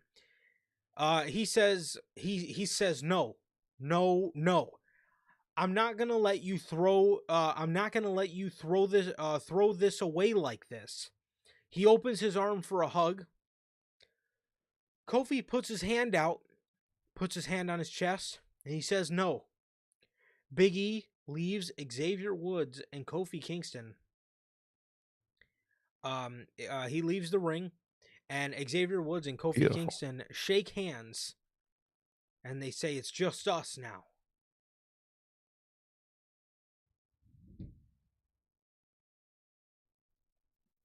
Is it cinema? Beautiful. Perfect way they could have done this, man. I love this segment. It's well, gotta add another thing to your underwears, man, because fucking hell was this fucking amazing, dude. And I'm so excited to see how they did this, how they flipped it. I love the fact that they acknowledged how stagnant they are, and that then they just blamed it on Biggie, dude. It's just, dude, it's so fucking great, dude. And I think I know where this is going. I think we all know where it's going. I think it's pointing to that New Day triple threat at WrestleMania because, yeah, they, Xavier and Woods, fuck me, Kofi and Xavier are united right now, but up until tonight, where they turned their fucking anger on each other into anger on Big E, they were fucking, like they said, they were arguing for months and whatnot. And it's going to get to a point with those two where I think they're going to do good as a heel. I think they're going to do well. They're going to be successful. But I think it's going to get to a point where they start arguing again. They start bickering, and it's going to come where their hate for Big E it subsides. It's old news, and they hate each other again. And I think that's when Big E's going to come back. And I think in some form or way, I think we're going to get a heel New Day, Woods, and Kofi tag run. But I still think at WrestleMania we're going to get the New Day triple threat, dude, and it's so exciting. Another thing, one of so I could absolutely see the New Day triple threat taking place at WrestleMania, because let's just Xavier says in here, let's stop teasing all the people, let's tell them the truth, right? And he tells him, you're never going to be medically cleared. That right there, ding ding ding. Mhm. I would not be shocked If, if Big if E is cleared right now. exactly if Big E was never medically cleared, it would be coming out of Biggie's mouth, and that would be the way they do it. But the fact that it came out of Wood's mouth, like you said, he could be cleared right now for all we know, and they're just waiting to drop that bomb, dude. And I think so. I think that's what they're building to. I think they're building to the fucking New Day triple threat, dude. And dude, the grudge matches on this year's WrestleMania are building up to Ooh, be insane, dude. Fucking hey, I it's cannot wait for rich, Mania, dude. That is, rich story. dude, the New Day triple threat, man. Come on, dude. We're actually getting it, and it's fucking fire, dude. It's pure cinema. I love it. Bro, so what I could see happening, which if this is the case makes the Royal Rumble even more star-studded. I could see Woods and Kofi Hmm. in the Rumble match because if they're on, as much of a heel run, yeah, if they're on as much of a heel run Hmm. as they're gonna be. The audio is off from the camera. Into that New Day triple Mm. threat at WrestleMania because, yeah, Looks fine for me. Yeah, if uh, they're on as much of a heel yeah, run all good. as they're gonna be. I don't think it's getting from our cameras. The audio is off from the camera. Yeah, it's not. I don't know. No, Yeah, I'm not getting that on my end. no, not at all. I'm watching it back. I'm not getting that. Um, so with the Royal Rumble being as star-studded as it seems to be, with the Royal Rumble as star-studded as it's seeming to be, I could 1000% see Biggie in the return in the. I could see Kofi and Xavier Woods. I could see Kofi and Xavier Woods in the Rumble match just being menaces, and then when they got a nice boost of momentum, I could absolutely see Big E's music hitting and the look of shock, for a shocking Royal Rumble Hmm. return, and I could absolutely see Big E coming out and eliminating these guys from the Royal Rumble. Either that, or they eliminate him, or maybe he Oh, maybe one of them goes to eliminate Biggie, but Biggie moves and Kofi Taylor. eliminates Woods, or vice Hmm. versa, and that sparks the hatred and the hate between all three of them. And then but either way, bro, I think we're looking at a New Day triple threat, and with them telling you Biggie is never going to be medically cleared, I think that tells you right there you can expect Big E back in 2025.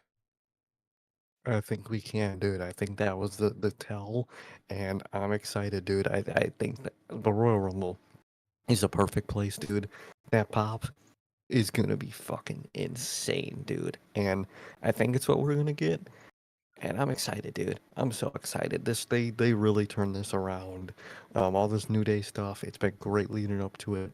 It's even greater now. And the New Day threat is what everyone dreamed of, dude. And we're getting it, and I cannot. Absolutely, bro. I mean, not to say this would have been a bad option, because WWE WWE with this storyline could have absolutely taken the easiest way out, right? They could have went for the lowest hanging fruit. They could have just brought Big E back, put him back with the New Day, and have them all. Everything's Yep, have them all lollygagging and throwing around bootios and pancakes and all this shit again. The fact that they went to the depths to create and now add a fucking ginormous layer to the return mhm. of Big E and build story around the return of Big E really goes to show the huge emphasis on rich storytelling in WWE nowadays. And that I can appreciate all that much more, because Big E, everybody got excited about the idea of him coming back ever since he got injured. Literally, ever since he got injured, everybody was like, man, I can't wait to see Big E back. And it would have been great if they just brought him back, just brought him back, off rip. But the fact that they've added this How? ginormous layer and just this incredibly Mm. rich aspect of the story behind his return, of the last time he was on television. He was here to lift his brothers up and they fucking slapped him in the face and basically told him to fuck off. Man, Oh, this is it's going gonna to be be great, huge. dude. They managed to turn a return that was already gonna be great to something that's gonna be absolute gold, dude, and I can't fucking wait. Absolutely incredible. This was one of the best segments in professional wrestling all year. This was insane. Mhm.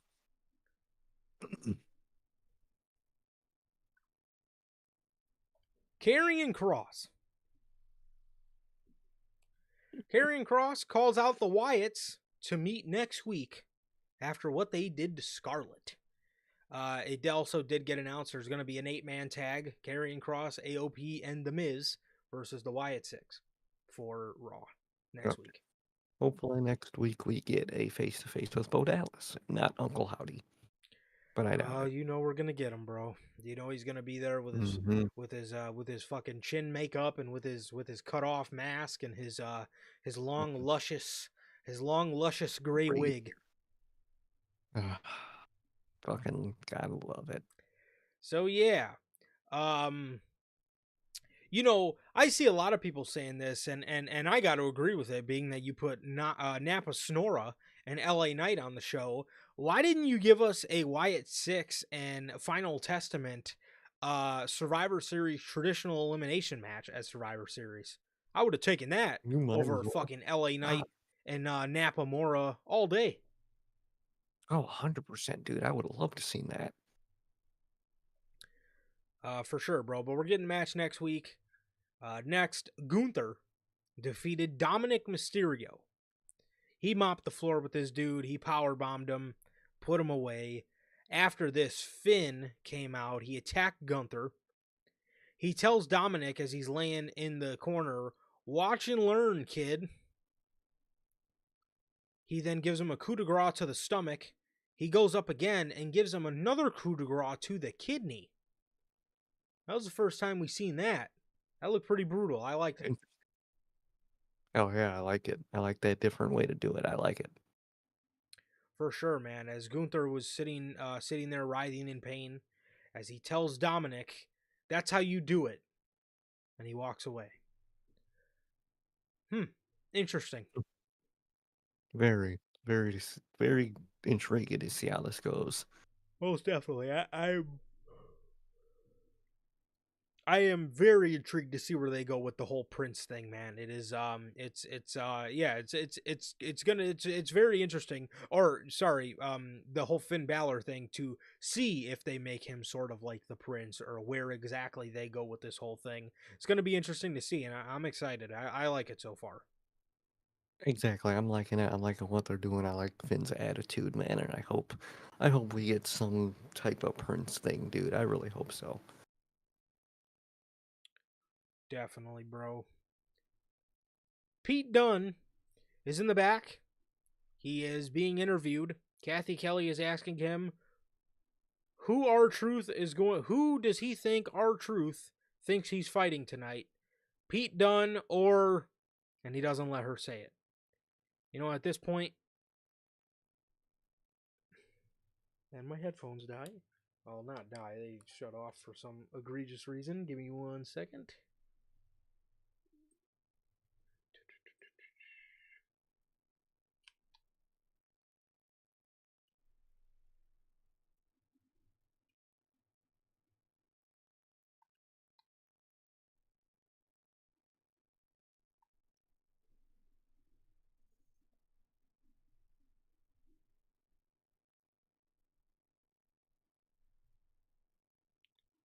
Okay. There it goes. Okay. Where was I? Oh, yeah, they asked Pete Dunne, who does he think R-Truth thinks he's fighting? Pete Dunne or, and then they don't let him say the name. At this point, dude, you might as well have just kept his name at Butch. Why is his whole fucking gimmick everybody just refuses to call him Pete. They all call him Butch and he just gets mad and is just a loser about it. I'm telling you, I don't understand what you're doing with him. Why are you doing any of this? I don't understand. What does he gain with this? Nothing. Embarrassment. As he's hearing this, we hear a bunch of pipes falling in the background as they run over there. And Jey Uso has been attacked. Somebody either hit him with a pipe or somebody pushed a scaffolding over on him and it hit him in the back of the head.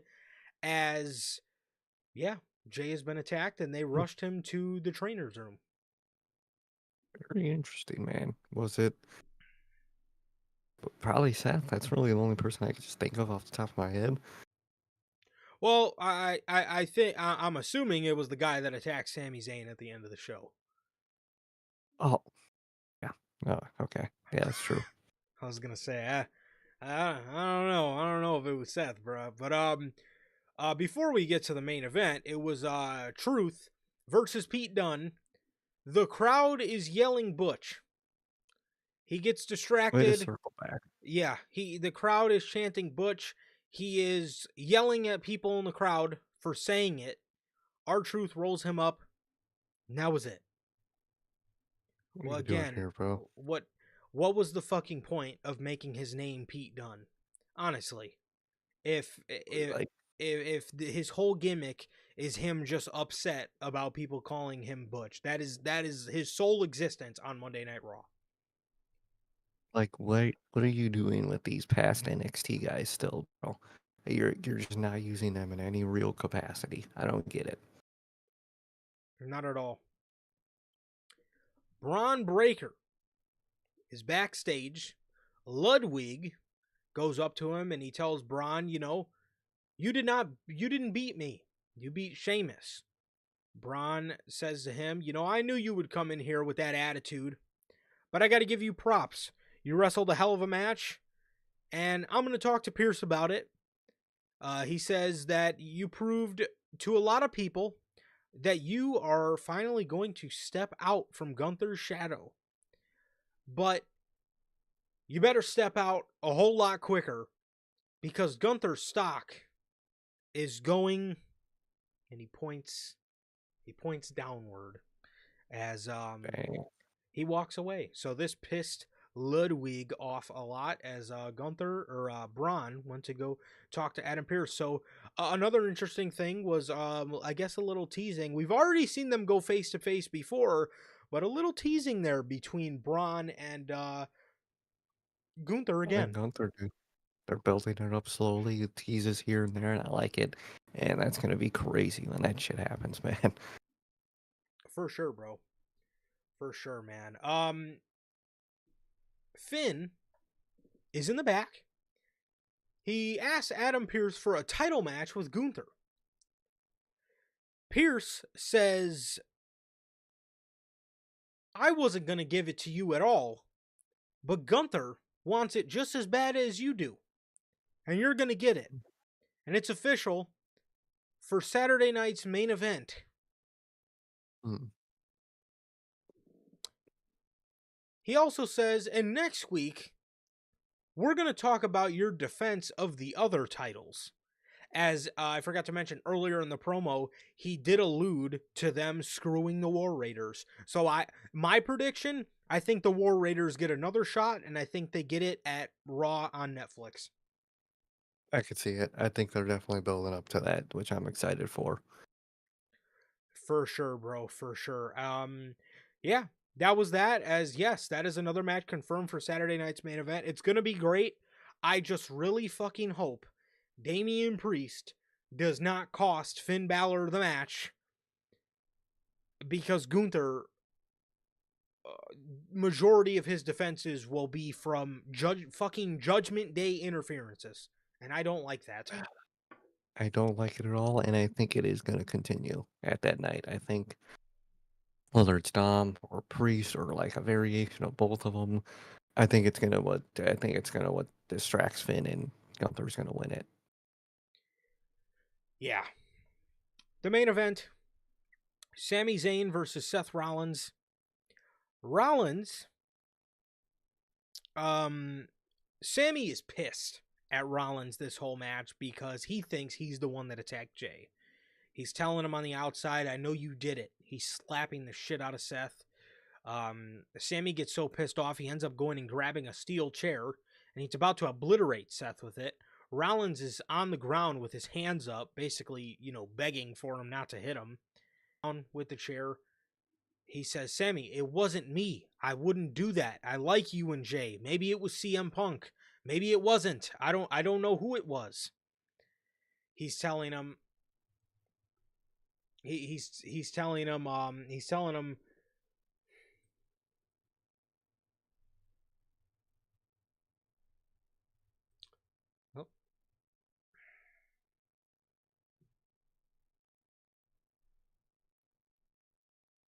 Oh, oh, there you are. goddamn, never fails. Never, bro. He tells him Rollins is he's telling Sammy to put the chair down. He's telling him to put the chair down. He is telling him that he's telling him to put the chair down. He's telling him I didn't attack Jay. I like you and Jay. He's telling him maybe it was CM Punk. Maybe it wasn't. I don't know who it was. Sammy then puts the chair down. He throws it down. He can't hit Rollins with it. He turns around. Rollins rolls him up and beats him. Sammy's sitting there after the match, and Rollins says, I didn't attack Jay.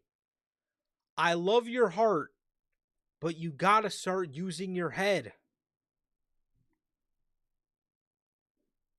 I like it.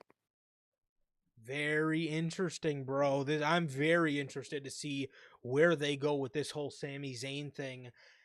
Now that Rollins has sort of opened Pandora's box for, Sammy Yeah, needing to see things for what they really are, and again, stop, using the goodness of his heart and just, start thinking about it.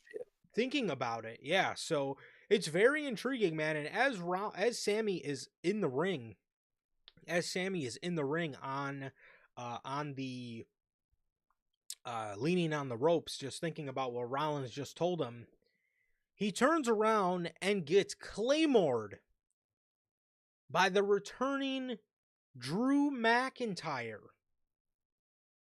Ooh, let's go, dude. I'm excited. This is interesting because the only thing that scares me about this is I'm very excited for Drew to be back. I don't know why they're putting him against Jay and Sammy and like Bloodline. I feel like we already went through that phase where Drew was super bitter about the Bloodline. But I'm interested to see where it goes, and obviously I'm going to give it a chance. But that was just a little confusing to me as to why them. Yeah, I mean, I'm very intrigued. Maybe he like starts to go after them, and then maybe like Wade steps up and tries to talk to him to be like, "Hey, man, what the fuck you got going on? You're way too angry and whatnot." And maybe that's when he snaps on him. Maybe something like that. But I don't know. I'm intrigued. I'm excited he's back, but don't know where they're going with him. Definitely, man. But yeah, I mean, I'm excited. I'm always excited to see Drew back. I love the fact that we have him back. It begs the question, man, because again, I'm assuming he was the one that attacked Jay, and then obviously he's the one at the end who attacked Sammy. So it makes me wonder, man, because again, I felt when Jay first moved to Monday Night Raw and he kind of sort of had that beef with Jay, I felt that was maybe his phase of him beefing with the bloodline, and being that a lot of this bloodline stuff, at least I didn't think it was over with the OG bloodline. I thought they were gonna have a lot more to do in the whole bloodline story, man, but it looks like Drew McIntyre is back getting involved with this, and I'm just interested to see where it goes. And I really wonder why they did that. And like I said, I'm gonna let it play out, but it definitely begs the question for sure: is why are they going back to the bloodline and the Jay and the Sammy hate all of a sudden? It makes you wonder for sure. Very. I wonder, maybe it's a way to send them off to SmackDown. Maybe for Drew to send them off to SmackDown. Maybe it's I'm very intrigued to see how this all plays out and what the overall plan here is. Most definitely, bro. But that was your episode of Monday Night Raw, bro. Truly one of the this is easily in the top 3 episodes of Monday Night Raw, man.